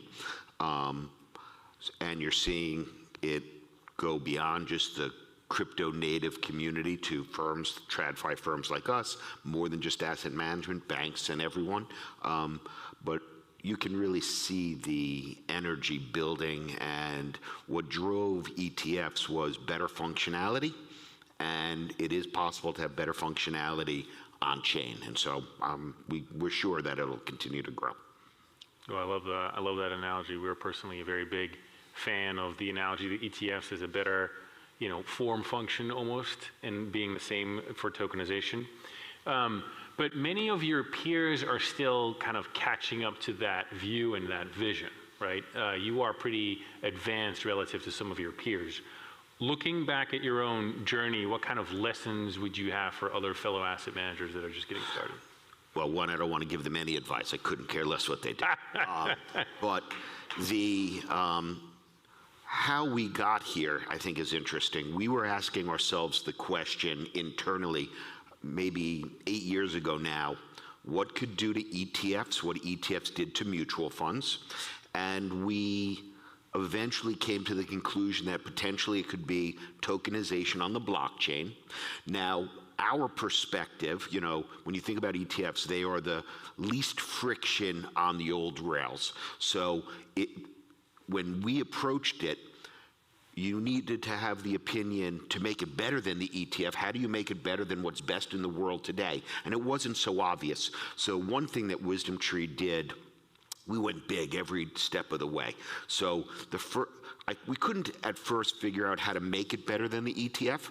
So we did something very much out of characteristic for ourselves. We invested in a blockchain infrastructure company called Securrency, which we ended up selling to DTCC.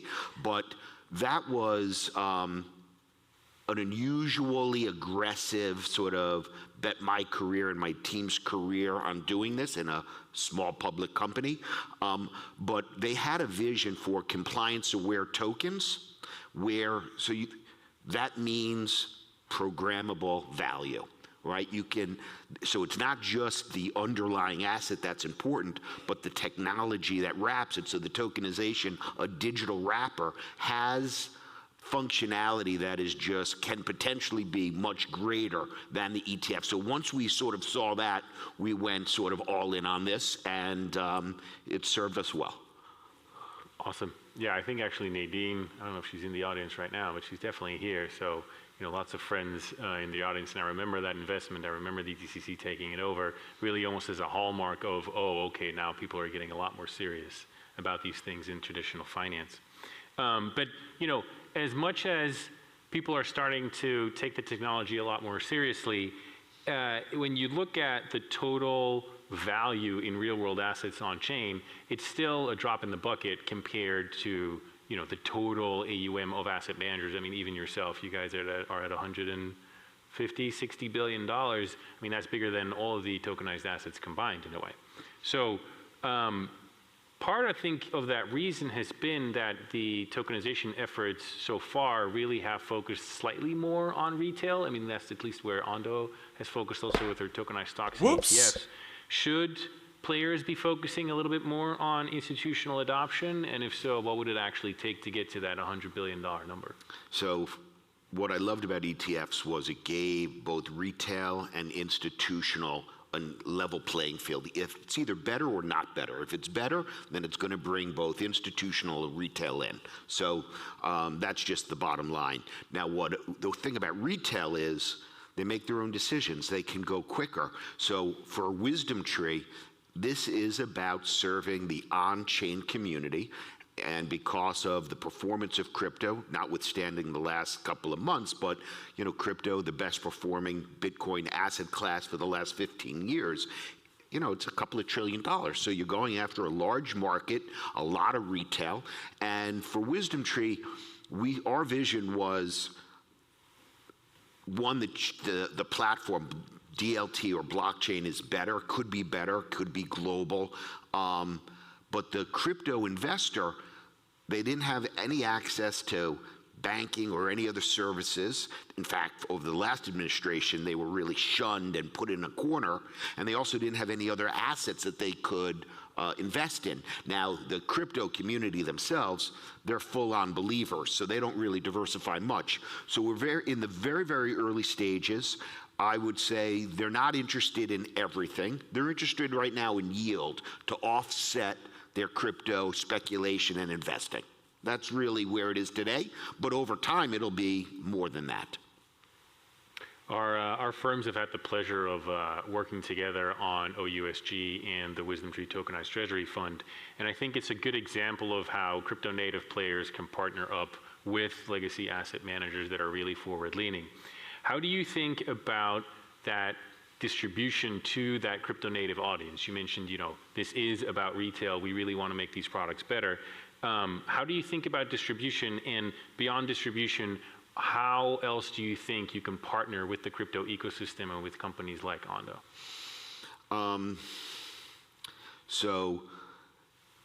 It'll be a number of things. I mean, you could do marketing, traditional marketing. It's a lot of business development.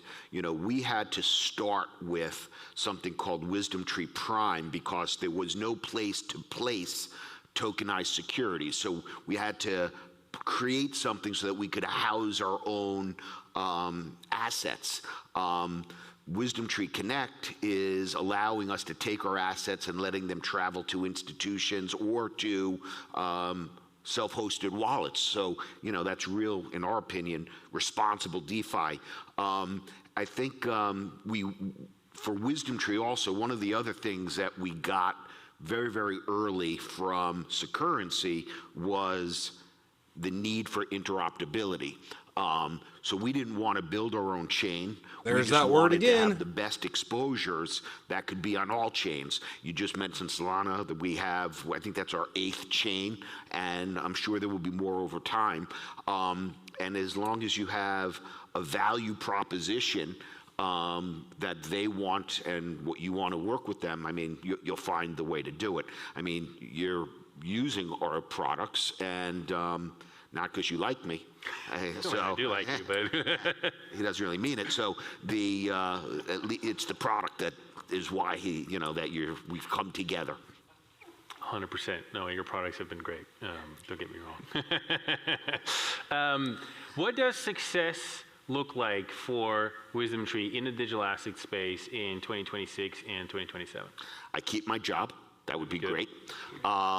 We want to continue to scale. So last year we went from like 30 million in assets to about 750 million in assets. We want to get to, obviously, right now we're still not making money on our digital asset efforts, but we're in line of sight of taking this to a profitable business. It doesn't take that much scale. And I imagine that, so we just want to continue to scale what we're doing. And when I think about my journey in ETFs, I was not late. I launched in June of 2006, but I was 13 years behind the Spider and 7 years behind iShares. For Wisdom Tree, it was important that we were actually first through the regulatory door. We wanted to be first, and and we accomplished that really. I think you are, like you said, others are experimenting. You know, we're founder-led, we're entrepreneurial. In these big institutions, it can be very, very hard to align the different fiefdoms within an organization, but we are completely aligned on doing this. One thing that we recently got from the SEC was the ability to trade and settle our money market fund 24/7. So that's a true innovation where you have a real-world asset or a real-world fund that is exhibiting the characteristics of crypto. So it's a tremendous accomplishment, many, many years in front of the SEC. No, I agree. And congratulations on all the growth that you mentioned that you guys had with the tokenized treasury fund, enabling it as collateral. I feel like we're probably starting to enter a point, you know, we talked about this, Ondo did it a little bit in their keynote, where there are enough tokenized assets almost available on chain. What's next is really what can you do with them, right? And what are the services that you can build on top of those things? Is there anything from WisdomTree that we should expect in the next, call it 12 to 24 months on that front? I mean, we're tied to the banking rails. That's a no. We have a stable coin. We have gold. We have funds. We have model portfolios. We are offering a lot. For us, we actually have to attract more customers. I mean, that's really the number one thing. But really, this is bigger than asset management. This is really about financial services. Financial services, some of these banks go back a couple of centuries. So they built on legacy, on top of legacy, on top of legacy. There is that modernization that has to happen. And when it does happen, then you'll really see all consumers would prefer to stay on chain. They'll have better experiences in general, whether it's getting interest on a second-by-second basis or things like that. I mean, these are the trends that are happening. Better, faster, cheaper. Could not have said it better myself. Jono, thank you so much. That's a wrap. Thank you. That's a wrap. What's next? What do we have next? Keep an eye on it. So we get the next panel. Let's hop back into the price. You guys keep the chat rolling. I do appreciate it. We'll see how far we can grow this because BlackRock should be coming soon. Not sure when we're getting to the end of this sucker. Oh, here we go. All right, everyone. One more session before lunch. We've heard a lot this morning about tokenized exchange-traded stocks, but of course, there are many other financial assets to consider. Our next session is Industry Outlook Digital Assets and OTC to discuss the future of OTC derivatives markets. To discuss, please welcome to the stage the Head of Strategy for Investments and Partnerships at Goldman Sachs and Chair of ISDA, Amy Hong, and Ondo's own Head of Global Regulatory Affairs, Peter Curley.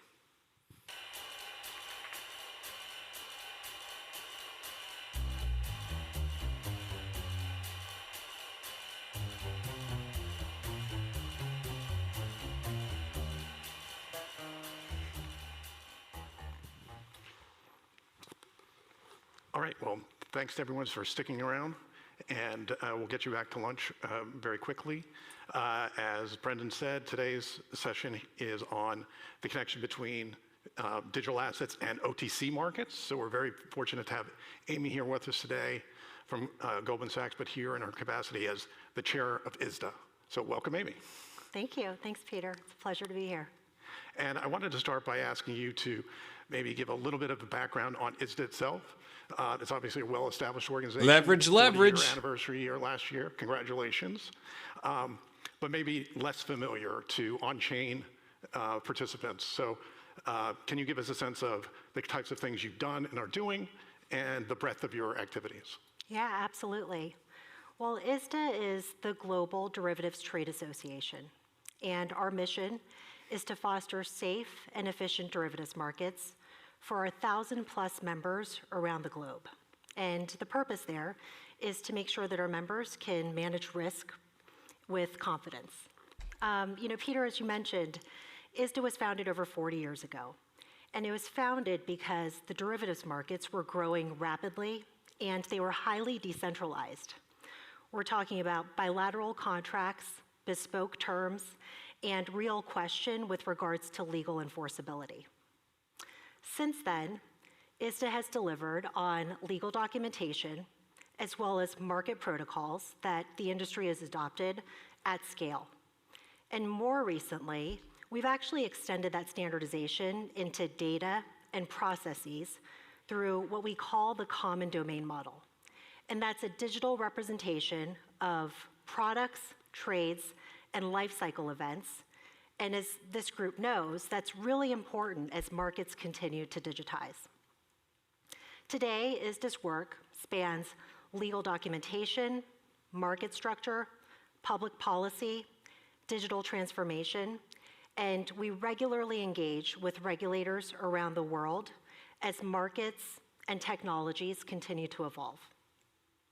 In our experience, markets scale when there's legal certainty and operational consistency and interoperability. And that's exactly what ISDA does for our members. And so tying that more to the digital asset space specifically, do you have a perspective on things that are happening in digital asset markets now and the way forward in 2026? Yeah, thanks for that question. ISDA is focused on where digital assets intersect with regulated derivative markets to make sure that there are clear, usable standards. First, we published standardized digital asset derivatives definitions, which is a little bit of a tongue twister, initially covering instruments like non-deliverable forwards and options on Bitcoin and ETH. And this was really important because what we did was establish a common set of standards that the industry could rely upon, as opposed to using bilateral, bespoke, one-off documentation. Second, we've done a lot of work on tokenized collateral, and that spans both documentation as well as guidance so that firms and institutions can use tokenized securities as collateral with confidence. And third, we engage regulators globally on innovation with an eye towards ensuring that we don't undermine legal certainty and existing risk management practices as we continue to fuel innovation. Overall, ISDA's role has been to translate digital assets innovation into frameworks that our market participants and members can rely upon. You mentioned a few of the drivers of markets that were important from your perspective at ISDA. Are there ones that you would single out, though, that are particularly different for on-chain markets versus TradFi markets that we should be more aware of? Yeah, that's a good question. So at the end of the day, markets are markets. And so there are a lot of shared commonalities and similarities between regulated derivatives markets and on-chain markets. And so the same fundamentals apply in either instance. But there are also key differences. One difference, which this group will be very well aware of, is in the infrastructure itself. On-chain markets are built around programmability, instantaneous settlement, and 24/7 continuous operations from day one. On the other hand, regulated traditional derivatives markets, we're looking to find ways to retrofit these capabilities onto existing infrastructure, and that's not an easy nor simple matter. Another important difference is in fragmentation. In traditional markets, fragmentation tends to be jurisdictional or venue-driven, whereas in on-chain markets, fragmentation tends to be architectural. And so ultimately, while the problems rhyme, I would say that the tools that we need to use to solve these problems are actually very different across the board. Interesting. And I know you've taken a particular interest in modernizing derivatives markets during your time as chair. So can you tell us a little bit about your perspective on the role of technology generally in financial markets and tokenization in particular? Yeah, absolutely. So when I think about tokenization, I like to differentiate between digitization and core infrastructure change. A lot of tokenization today is effectively digital wrappers, and that can be really beneficial for distribution, programmability, composability. But tokenization becomes truly powerful when we start to compress the trade life cycle. And that includes issuance, pledge, margin, substitution, all the way through to settlement. And we're able to do this truly end to end. So, really that integration is what's key. It matters most of all products, I would say, for cash-like and highly liquid instruments, because that's where speed and certainty is everything and matters the most. Along those lines, though, I think it's also important to note that tokenization doesn't replace legal foundations. The goal is actually law plus code, right? So enforceable rights in regulated markets paired with verifiable controls in code. So it's really when those things work together that we can, look at things that can be truly transformational. Terrific. So one of the particular projects that I know ISDA's been involved in and continues to be involved in is collateral mobility, including the use of stable coins and tokenized money market funds as collateral. Can you give us a sense of why that use case is so important and how tokenization is helping? Yeah, well, collateral is absolutely central to derivatives markets. It's how we manage counterparty risk, and it's also how we ensure that markets remain stable. So in recent years, we've seen why collateral mobility is not just an operational matter, but can be a systemic issue.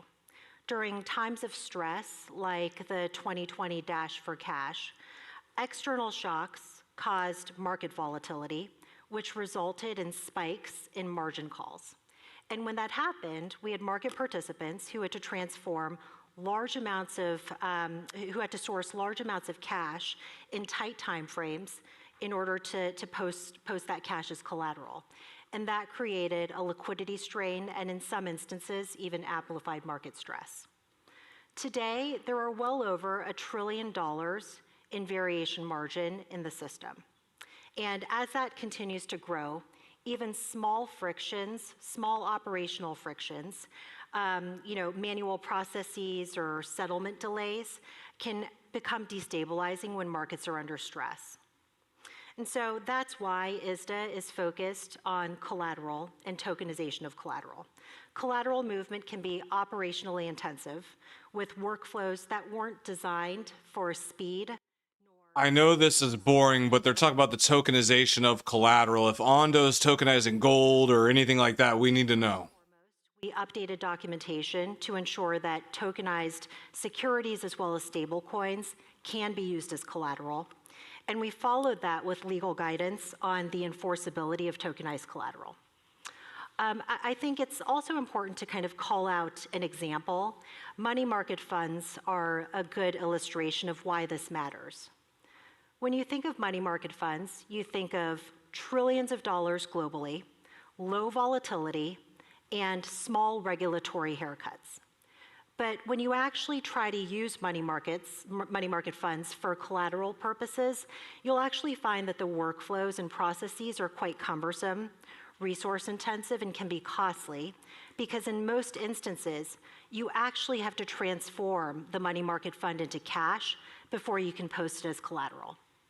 And so, this is an area where tokenization has the potential to really improve some of these operational efficiencies so that you can actually post direct shares or interest in money market funds as collateral instead of having to go through the cumbersome conversion process.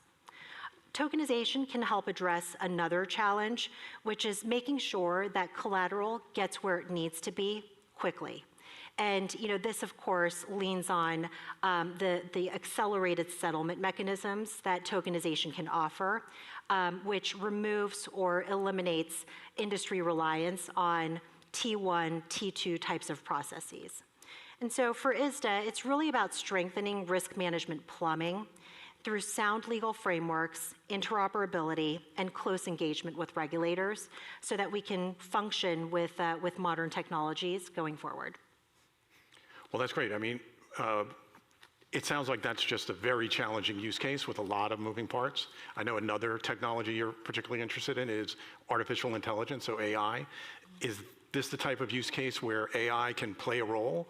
And if so, how do you think about both their capabilities and then the risks that might come along with the use of an AI tool?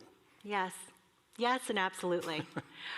Collateral management today is hugely data and process intensive. And this is where standardized data models like ISDA's common domain model can be so helpful, is because AI can only be as good as the quality of data that it operates on. And so when it comes to the collateral management space, you're dealing with large portfolios, frequent changes in valuation, eligibility rules, and regulatory constraints, all of which are moving rapidly, especially during times of market stress. And so, AI can alleviate some of these complexities. For example, AI can be used for things like documentation analysis, exceptions management, as well as collateral optimization, just as some examples. But it can also help firms anticipate market stress by monitoring patterns in things like margin calls and capacity. Now, one thing that I think is really important to recognize is that when it comes to things like risk management and margin, AI is meant to be a co-pilot. It can augment human judgment, but shouldn't replace human judgment. And so, I jokingly call it the bionic arm because it's meant to aid the people who are making these types of decisions at various firms. Across the board, I think that strong governance, high quality data, and clear accountability are absolutely paramount as we continue to forge forward with these novel capabilities. Fantastic. Well, we're just about at time, but I wanted to ask if there's a closing thought or two you might have about lessons learned from your experience in markets over time and the times we're living in now with the increasing role of digital assets. Yeah, absolutely. In our experience, scale tends to follow legal certainty.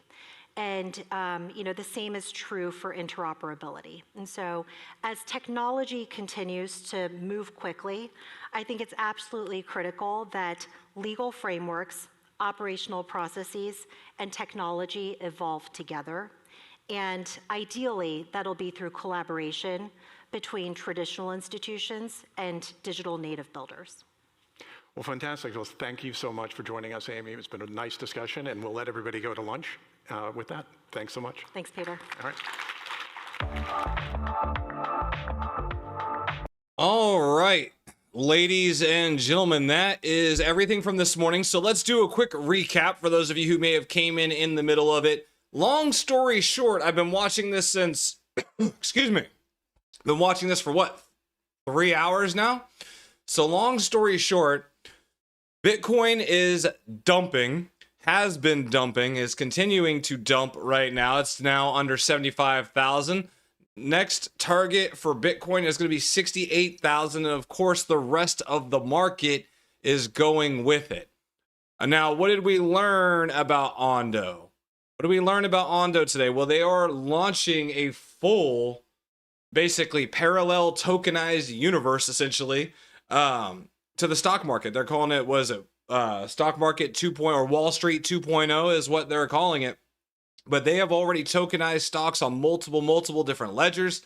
A lot of discussion about prime brokerage. Not sure who they're using there.